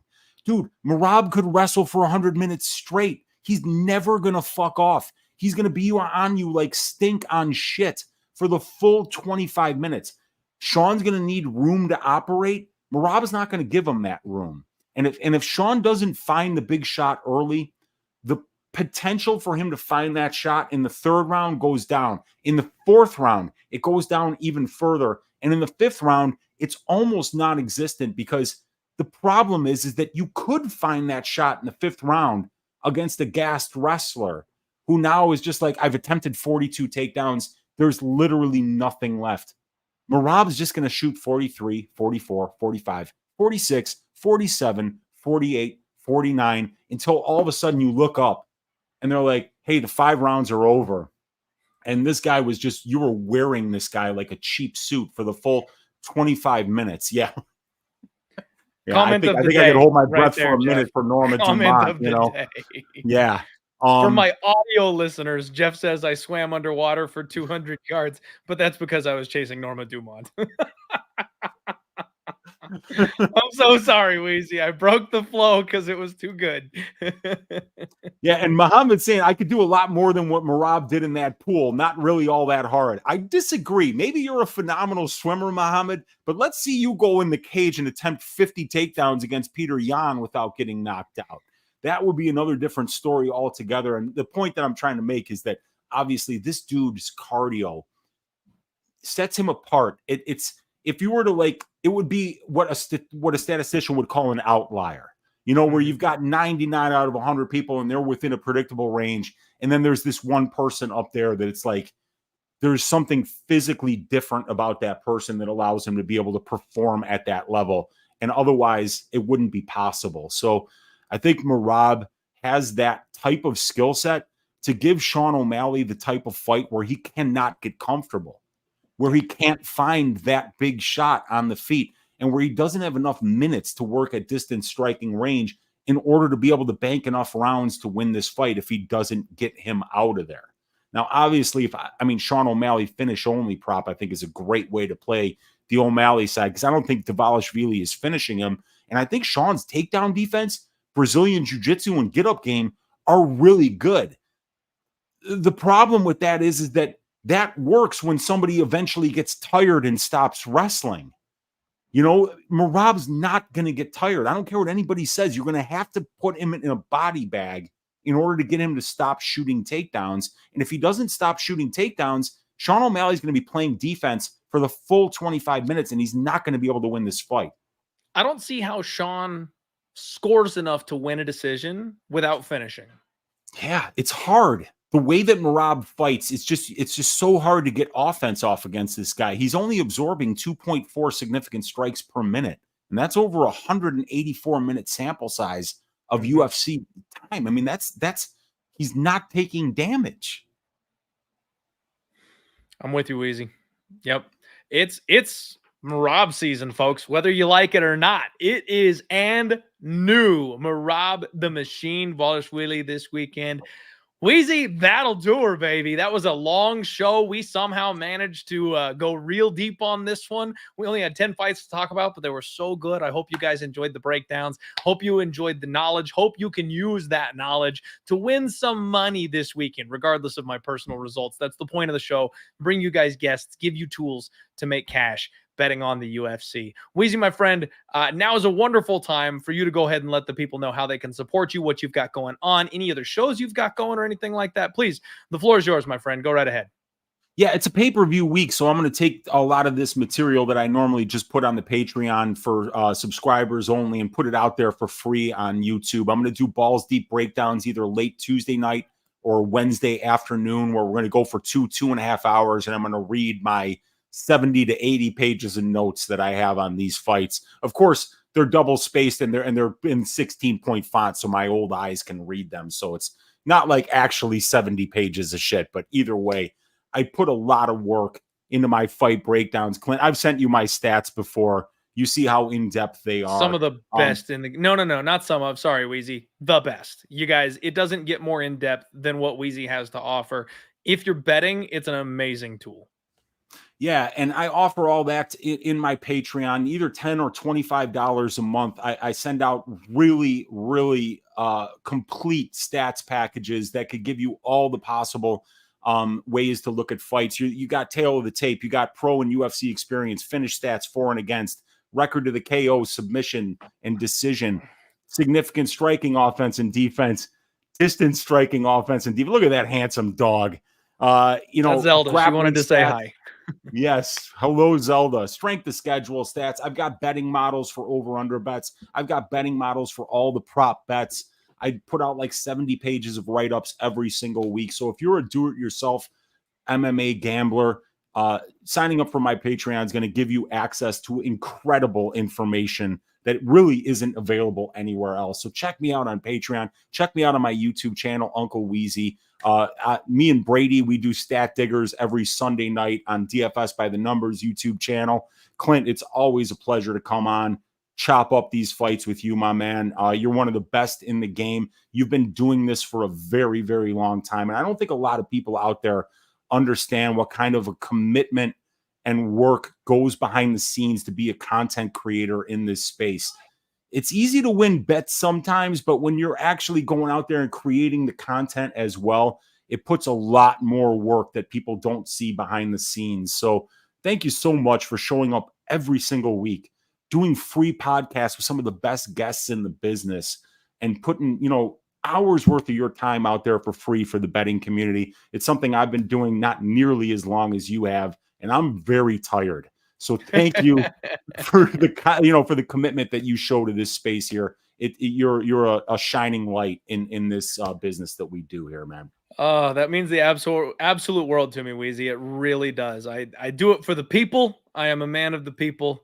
And, if I wasn't blessed with the love and support of these guys in the chat, I wouldn't be here still doing the damn thing. You know what I mean? Yeah. So thank you, my amazing stable of guests that I bring on every single week, guys like you that are willing to jump in here and chop it up with me. That's what really makes the world go around, man. The support of the people that are in the chat that want to hang out with me here and like the show and listen every single week. You guys make this thing happen. Really, Wheezy, I'm touched. That means so much to me, man. So thank you again from the bottom of my heart. Guys, that'll do it for UFC 306. Like I mentioned, at the middle of the show point, we're running the gauntlet yet again, you guys. 10-week bankroll challenge using the sponsor, Bet Openly. Please sign up. It's a $50 bankroll challenge, $600 in prizes. I will put the rules up on Twitter and Instagram for you guys. You got to be on Twitter to enter. Make sure you jump in, guys. The more the merrier. It's a ton of fun. It's a blast. It's an awesome challenge and a different way to do things, especially if you're betting on MMA. It's a good time.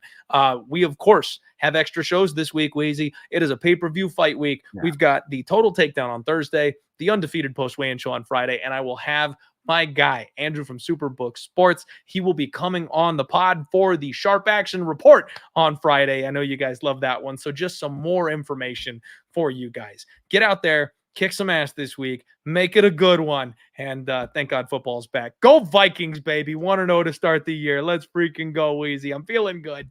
All right, guys. Be good. Love you. See you next time. Let's roll.